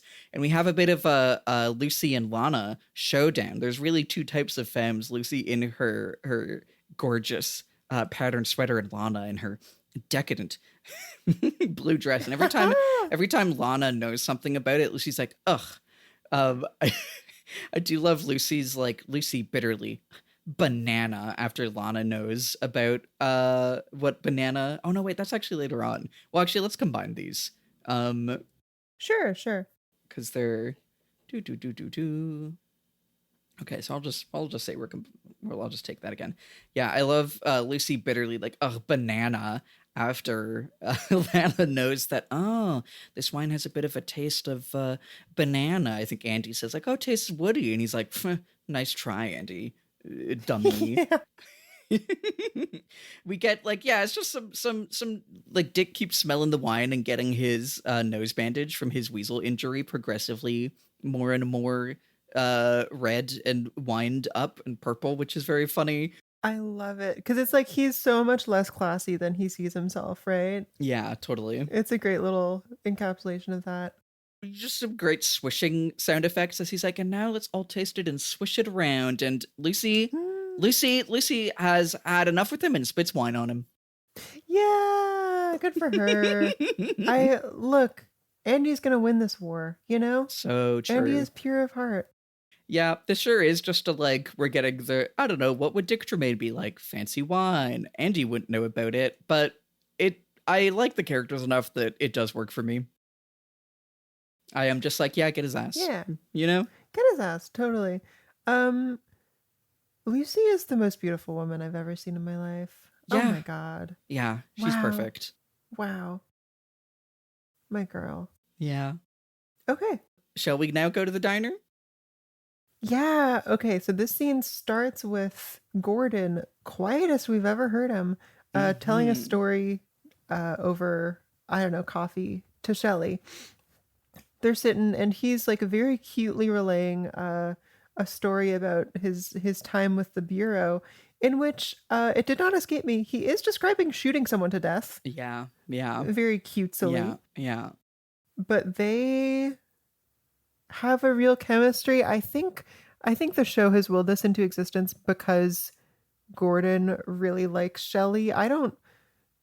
If I were Shelly, I would think, well, this is a kind of nice old man. Like seeing him in romantic terms is interesting. I think it does feel like David Lynch got to be like, and then we'll write it and I'll be kooky and pull the bad bitch. And Manchin Amick will want to kiss me because of my anecdotes. I guess here, I'll let you finish describing what happens next, and then I'll jump into my thoughts. Yeah, sure. Okay. So Dale and Annie show up, and they join these two in the booth, and I don't know, they just talk a little bit, and then Gordon says, like, well, I have to leave town soon. I don't know when I'll be back. So I know I'll regret for the rest of my life if I don't ask you for a kiss. And it's kind of strange, not to editorialize. But she seems at least not outwardly opposed to it. And then oh my god. And then fucking Bobby is here, and he goes like, hey, what the hell? After which they kiss again. For what, like, okay, this is the reason the scene works for me. It's like, oh, here's what Shelly is getting out of this relationship. She's like, this is a way for her to exercise a little bit more power. And like, this is why everyone was in affairs at the start of the show. They feel trapped in their little life. And well, Shelly basically is like, her boyfriend is really controlling her. So this is a way for her to have a little side thing, I feel. So she brazenly kisses Gordon in front of her boyfriend, and it's fucking awesome. Get cucked, Bobby. I do love, like, when Bobby walks in, it's like, what the hell? There's like an audible like record scratch, which is on the jukebox. I do really like, it's funny, I have the shooting script. The original shooting script was, he just says, two adults are sharing a tender moment. But what he actually delivers is that you are witnessing a front 3/4 view of two adults sharing a tender moment. That he says like, keep watching, it'll happen again. And I think the addition of the front 3/4 view is what makes it for me. Again, it's fun for David Lynch's character to be describing this, like, filmically, like how the shot is framed. And like just is enough of a specificity to like that's what the shot looks like from Bobby's POV that makes it funny. I think though that, like, to me, it feels like we're crossing onto the other side of the, like, I don't know about that side of things, of him hitting it off with Shelly.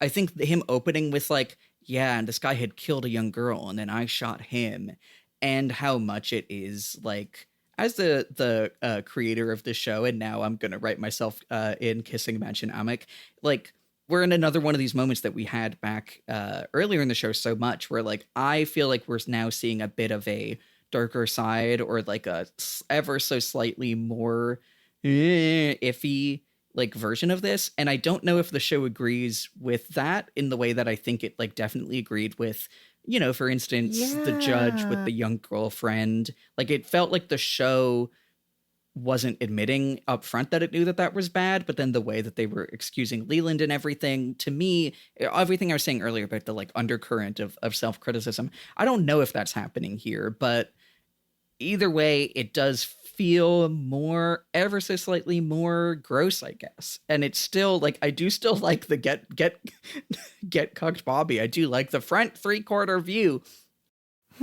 but it's just ever so slightly more unseemly to me than last time, you know? Yeah, no, this is understandable. I'm letting myself be charmed by the show's wiles, but I do agree with you. Yeah. This next one is very goofy. Do you wanna take me to the Great Northern? Yeah, back at the Great Northern, Coop is cooped up by the fireplace, which is just a roaring, thank you. And Drake's cousin, who has a name, Mr. Wheeler, Jack Wheeler sits down and he goes, "Ugh, love is hell." And they just have this little So philosophical funny. back and forth about how, Wheeler says, like, it makes you feel more of everything, pain included. And Dale says, especially pain. It feels like someone's taken a crowbar to my heart. Which is great. I'm all here for this musing on love. It almost feels more like a Log Lady intro. Oh my God, it really does. Yeah. They're just sitting apart from most of the plot and musing. I want to know why Jack Wheeler is saying love is hell, because I really feel like everything's kind of fine. Like nothing happened this episode between him and Audrey, who is away for a single day, and I think Jack Wheeler can be okay with that. It is really funny. He just sits down and like these two have never interacted, and he's just like intuitively is like, this guy's also thinking about love. Let's immediately open with love is hell. Like, I guess it's good that he's like, I'm not able to be with Audrey right now because she's off in Seattle. And I'm going to be honest, my read, and I forget how it gets resolved, but like so like the last thing here is, he gets a telegram. And he's like, oh my God, I have to check out. My read is that this is going to take him out of the show and it's going to be like, oh no, our romance was never able to be consummated because he has to fly off to do something. So it feels like he's saying love is hell to kind of set up for that, like, tragedy of whatever it's going to be. Like the show is having him say that in order so that next episode when he has to leave before Audrey can come back or whatever, we can be like, wow, love is hell, you know? Damn. Yeah, you must be right. That makes a lot of sense. I really like that it's delivered via telegram. That just really look, I don't know when people really stopped doing telegrams, but they've never been a thing as long as I've been alive. And it does more to like place him sort of out of time in the same way Harold Smith was. These are like young guys, but these are young guys from the 1940s. Oh, absolutely. Yeah. I think it's cool. I'll be sad if he just like leaves for boring reasons and then it's over. I'm definitely curious what is prompting his departure. I feel like, is he a secret criminal? Is he on the run from the law? Does he have to go do a crime? These are my questions. Who could say? Maybe some next time on Twin Peaks material. Yeah. That's all I have on this one. Yeah, same. Okay. Next one. This is a scene I was hoping we were going to get, and it doesn't do much. But so this is Donna and her parents eating dinner, and Donna raising the topic finally of like, so how do you know Ben Horne, Mom? And sort of just like in the previous episode, both of her parents are like, oh, charity, it's nothing. We don't know each other. It's nothing. It's charity. And she obviously is seeing right through them, and they know this, and they're just sticking to their story. And she ends the scene in a kind of delightfully dramatic teenager way by saying like, I'm entering Miss Twin Peaks so that I can get scholarship money to study overseas. Yeah. Haha. I do like that she like confronts them. Like, that was like, oh, we're having movement and direction. But they sure are like, haha, that's crazy. Anyway. You're crazy, girl. Yeah. It feels like and don't forget this come back next episode for that plotline resolving. That's very true. Hey, doesn't Donna have a sister? Doesn't she have a sister named Harriet who like writes poems? Oh my God. Yeah, where is she? The one who wrote The Full Flower of the Evening in season 1. I miss that girl. Oh my God, she's not even at dinner. Yeah, what the fuck? Damn. I guess she's at a book club or a swim meet or whatever. Too bad. I guess she's gone the way of how I thought Mike had gone. You know, just like, no, this person doesn't actually live here. Yeah, she needs to team up with Nadine also. Okay, the thing about her being written out reminds me kind of an opposite thing in the diner. Because Norma's not in this episode, and because oh yeah, Shelly is like at the diner. She gets served by like a new waitress. Yeah, like I also noticed that. Just like, oh yeah, and here's background waitress who's been working on every shift when Shelly and Norma aren't there. Yeah, new name. Sorry, no name, no lines. Yeah. It reminds me, I've been watching through 30 Rock, and obviously that show centers on like a comedy show writer's room. Mm-hmm. And there are like two people who are always in the room who are clearly writers for the show, but don't have names, are never referenced, and don't have a single line. Love it. Love it. It's like they're extras, but they're in every episode. That must be such an interesting career. Yeah, I love television. What's silly? That's so true. What silly happenings? What silly happenings in television? Speaking of, actually, you have another fun note on this scene. Do I? Yeah. Thank you. Thank you for saying that. Oh yeah, holy shit. Holy shit. I have no fucking idea how this comes up or how it connects to anything else. But we cut from the scene of Donna to the hooded figure again with the moon where the face should be. And Sadie, the fucking nightmare corner has finally paid off. Yeah. Like this is insane. Okay, I don't remember if it was the last episode or the episode before, but I had a Twin Peaks themed dream that was about Donna and Audrey and ended on sort of one of their or both of their faces fading into this reflective white ball. It looked like a mirrored crystal ball kind of thing with a glare on it like you get from the moon. And now fucking this is here. Yeah. What? Yeah. Dude, I literally paused and went like, oh my God. Yeah. Oh shit. The power of brain, Sadie. The power of brain. The power of brain. It's funny. I don't think I fully jumped on that because we were like winding up the episode, but yeah. What do you? Give me an over under on if on in the future of Twin Peaks, will we have women's whose face turned into like a weird like you say, kind of reflective white orb kind of thing? Do you think that'll happen on the show in front of us? That's so funny. No, I don't think it happens so literally. Oh man, it's funny. I really should have jumped on this last time, Lily. I'm going to tell you, it kind of does. No fucking way. You have kind of dreamed something that will kind of happen. I really it must have been at the end of the episode and I was like, oh, did I have a dream? And I wasn't like all the way locked in on what you were saying, but that is crazy that you did have that as a dream and that this is coming up now. But like, this is immediately the best episode of our podcast. Sadie. Oh, absolutely. This fucking rules. We should make merch to commemorate this beautiful day. I'm like, because this whole dream thing started as like a fun, just a gimmicky segment, right? Because I have a lot of weird dreams. I didn't think it would fucking work. It was so like good. it was fun as a way to predict the plot. Yeah. But this is like, obviously I can't perfectly convey what I was seeing here in my brain head, but it was like if you simplified what I was seeing, it was the same as the moon. Like it's crazy how close of a match it is. And judging also by the puzzle box, I feel like the moon is definitely going to be important in some way. I think, but these are called shots. These are called shots. We only have one scene left. So no, okay. I know we only have one scene left, but now that we know like the floating head in space, that this is one of the things that could return. I want to press you. What do you think? In what context / are there any thematic resonances or anything? In what context do you think we will see a woman whose face is in some capacity like transforming or fading into a white like glowing surface? That is so hilariously specific.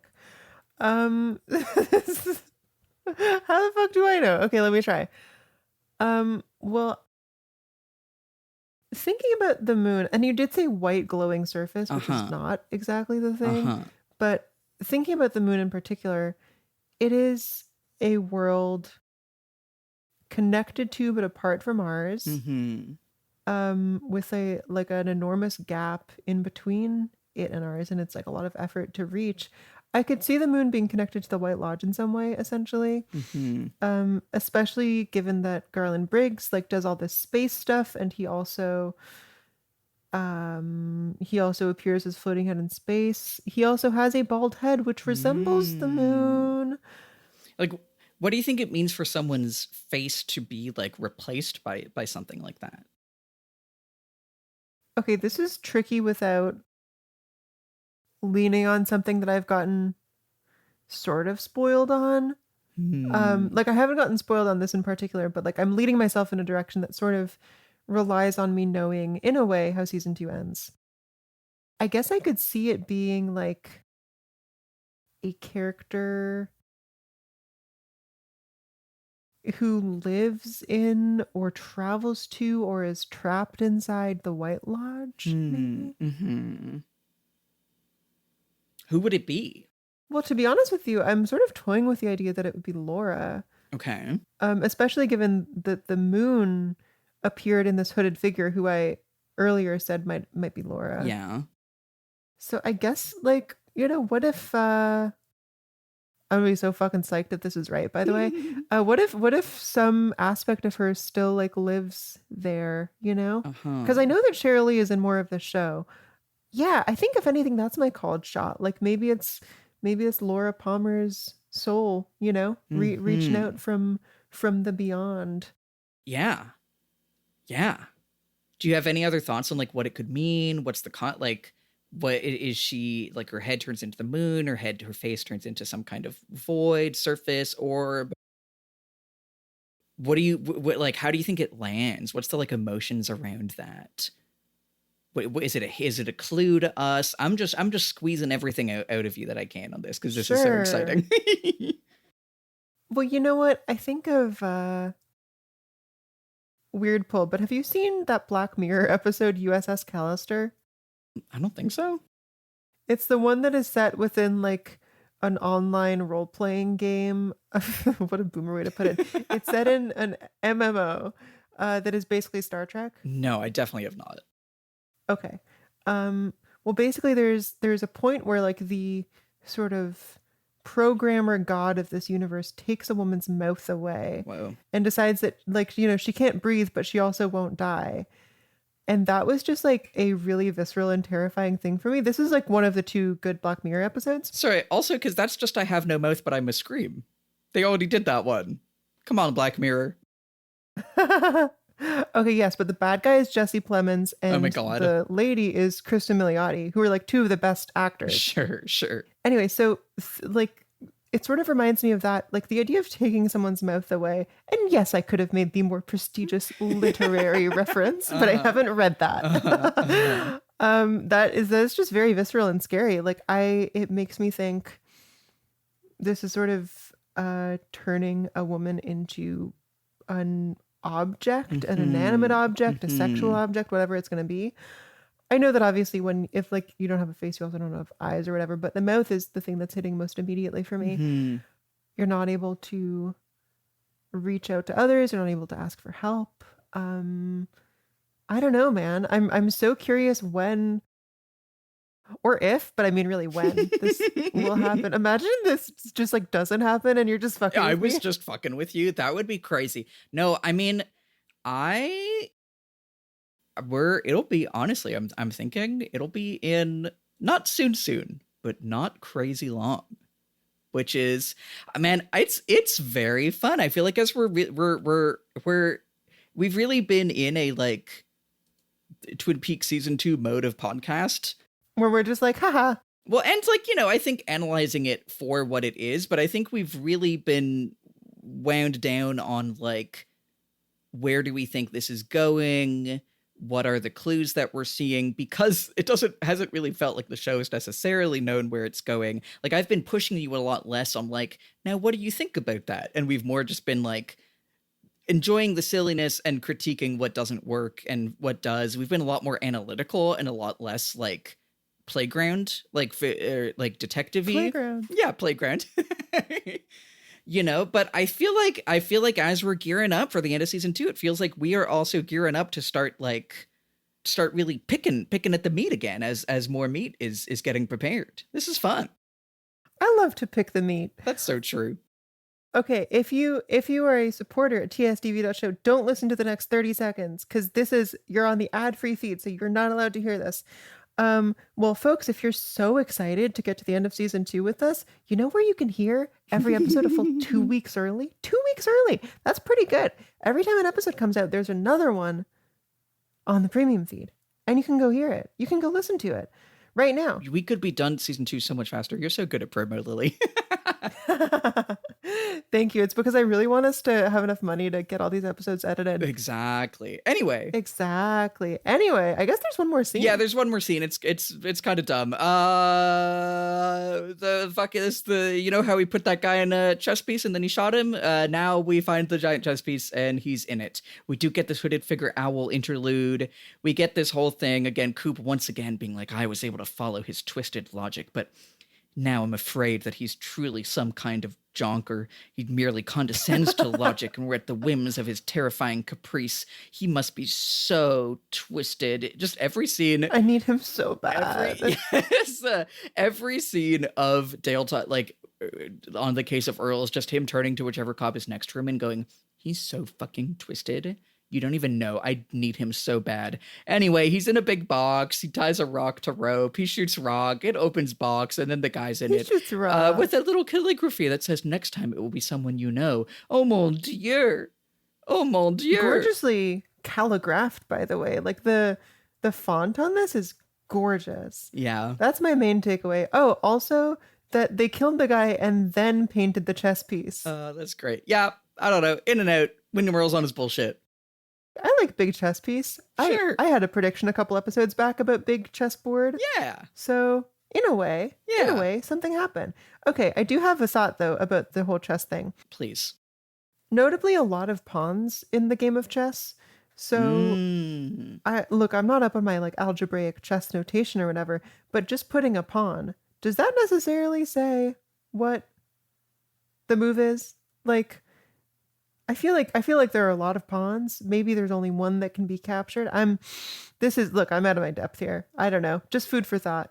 That's so true. I don't know. I'm ready to call it there. We had a big talk about dreams. And speaking of, do you have any crazy dreams? Did I have any crazy dreams? I don't think so, but let me check if when I do, I text myself a little something. Let me go back through my records here. How about you, Sadie? I have one that was relayed by a friend of the show, Mars. Oh, wonderful. Let's hear it. It is about us. So what? Yeah, the dream is that you and I, partially for the show, partially we were working on a comic together, and we we're like, yeah, we need to put out a call for artists to help us develop our comic, and also promote the show. We bought a billboard advertising us. But we had bought the billboard from Mr. Beast. So we all snuck out to walk along the freeway to scope out the billboard we bought. And it was just this empty, creepy, long freeway where every billboard was the same Mr. Beast billboard with his face on it. And then one in the middle for all of them that was Sadie and Lily call for our artists. And we were like, maybe this billboard was not the best idea. So, really good dream that Mars had about us. That's fucking awesome. Oh my god, thank you for sharing and thank you, Mars. Yeah. Any good ones from you? Yeah, nothing from me. I think I've been sleeping light. Hey, we got some great dream talk with the Face Moon Cardor. I'm gonna be writing that one for a while. That's like, what a thrill. Yeah. Okay, so bingo. We hit Rude Boy Bobby. We hit season 2 sauce derogatory. That does mean that if we get a Jerry Horne silly snack, we'll have a diagonal bingo. And honestly, I feel like everything we're talking about in the various diner scenes, that might be smacks of gender to me. Sorry, so who's smacks of gender? Bobby with Shelly, Lana being like, haha, wow, oh my god, don't you want to make me win? Kind of Gordon with Shelly. I feel like that we had many little diner interactions, all of which I feel like might add up for me to a smacks of gender bingo stamp. You know what? Yeah, this episode has gender on the mind in good ways and not so much. Yeah. Well, tell you what, that's smacks of gender. That's a bingo line. And now we're trying to see how many can we get, I guess, before the finale. Yeah. Let's, well, at this point, unfortunate situation. We are one away on another one with indigenous mysticism weirdness. Yeah. So I don't exactly want to hope that it happens. Although real life tears and Jerry Horne's silly snack would also do it. Hey, that's great. Yeah. I would kill for a silly snack. I would kill for Jerry Horne. Where's my boy? Yeah, that's true. I guess he's just been off, I don't know, off doing business. Overseas snacking. Yeah, off finding some new overseas snacks. All right. So, last time, our predictions for this episode of Twin Peaks were A plot, cave stuff. Inverting the symbol has something to do with the Black Lodge-White Lodge dichotomy. Windom made it so they will travel to the Black Lodge instead of the White Lodge, sent down a dangerous path. This won't resolve next episode, but as a breadcrumb clue, we will return to the animal hospital because a large amount of Twin Peaks owl populations have started dropping out of trees. Ominous. I'm afraid that's a 0 for there. Yeah. And B plot, Donna's going to return to her mischievous antics and find out about an attempt to steal some of Ben's letters to her mom. They don't fully give anything away, but gives the impression that there might be some paternity mischief afoot. Less antics, just her addressing them, but... Yeah, I didn't get this one either. Yeah, well... Too bad. The rare Lily L. Exactly. Lily, tell me what happens next time on Twin Peaks. Yeah, okay, what was I supposed to make predictions about? Okay, we had, what is Jack Wheeler having to leave for? Yeah, and then there was something a little earlier. Let's see. There's the box, unless we think that box is going to be our season 2 cliffhanger. I think it's going to take years. I think it will take years.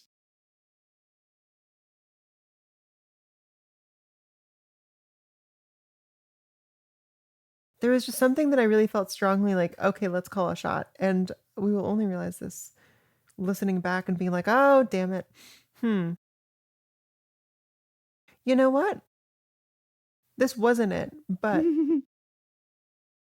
I think Lucy is finally gonna choose Andy. Ooh, hell yeah. That does feel like right, we're leading up to the finale. What's the context? And how does it happen? And what are the consequences? Yeah. Okay, great question.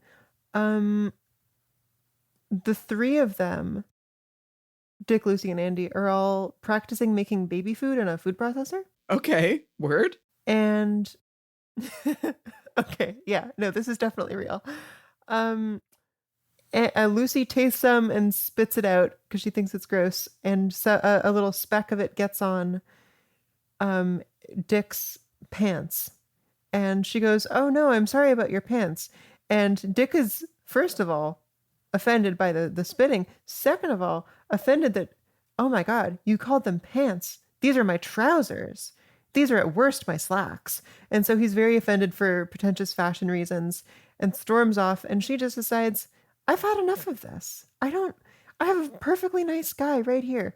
And he went to the store to get me the baby food ingredients in the first place.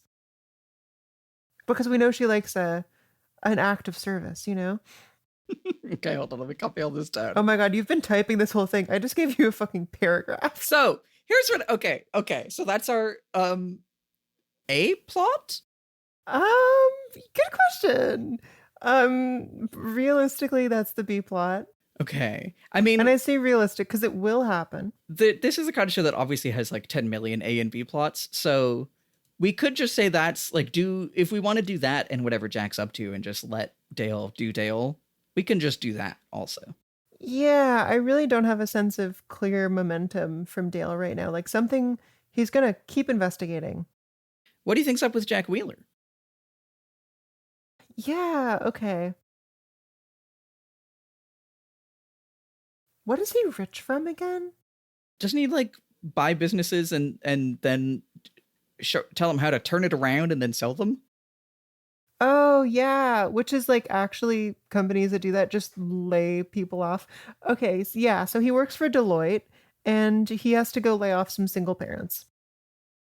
I think just in time, Jack and Audrey meet on the tarmac because she is landing as he is departing. And please, like, help me iterate on this, you know? Let's see. Yeah. So I guess, I guess, okay, she's now representing Ben's kind of like business conscience. Is she like, no, don't do it? Or is she just like, if you fly away, we'll never kiss? Is she like, what's the conflict of them meeting on the tarmac? Well, I think in part that Audrey is the child of a single father. So she can... No, she has a mom. She's just never on screen. Audrey has a mom who's alive? Yeah. Wait. What? No, she's just literally never on screen. She was like... Sylvia Horne? What the fuck is this? We've seen them have dinner, I think. She might have been there a couple episodes ago, but she's just not a character.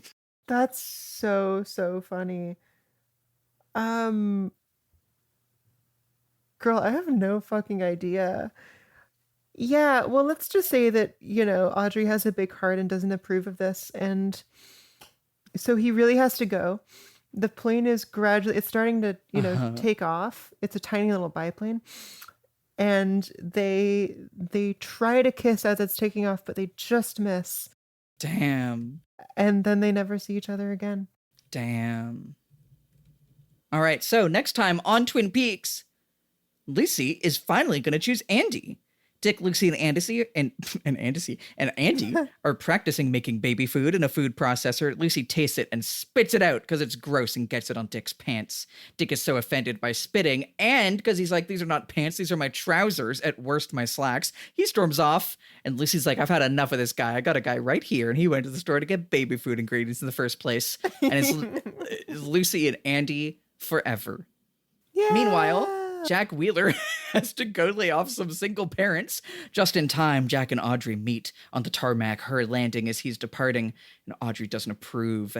But their plane is starting to take off. They try to kiss as it's taking off, but they just miss and never see each other again. Damn. That's some real, like, before sunrise type shit. Absolutely. Here's looking at you, kid. It's not that movie, but... Nope. Nice. Well, look at us go. Another beautiful episode of podcast. Yeah. Is anyone doing this?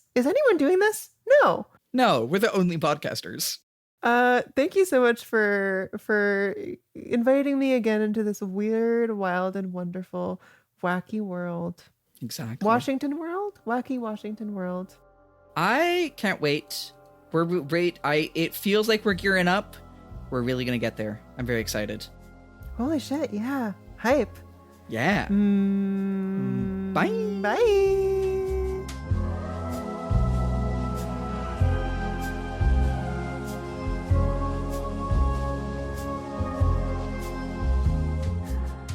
TSTV is hosted by Sadie Avery Lake and yours truly, Lily Alexander.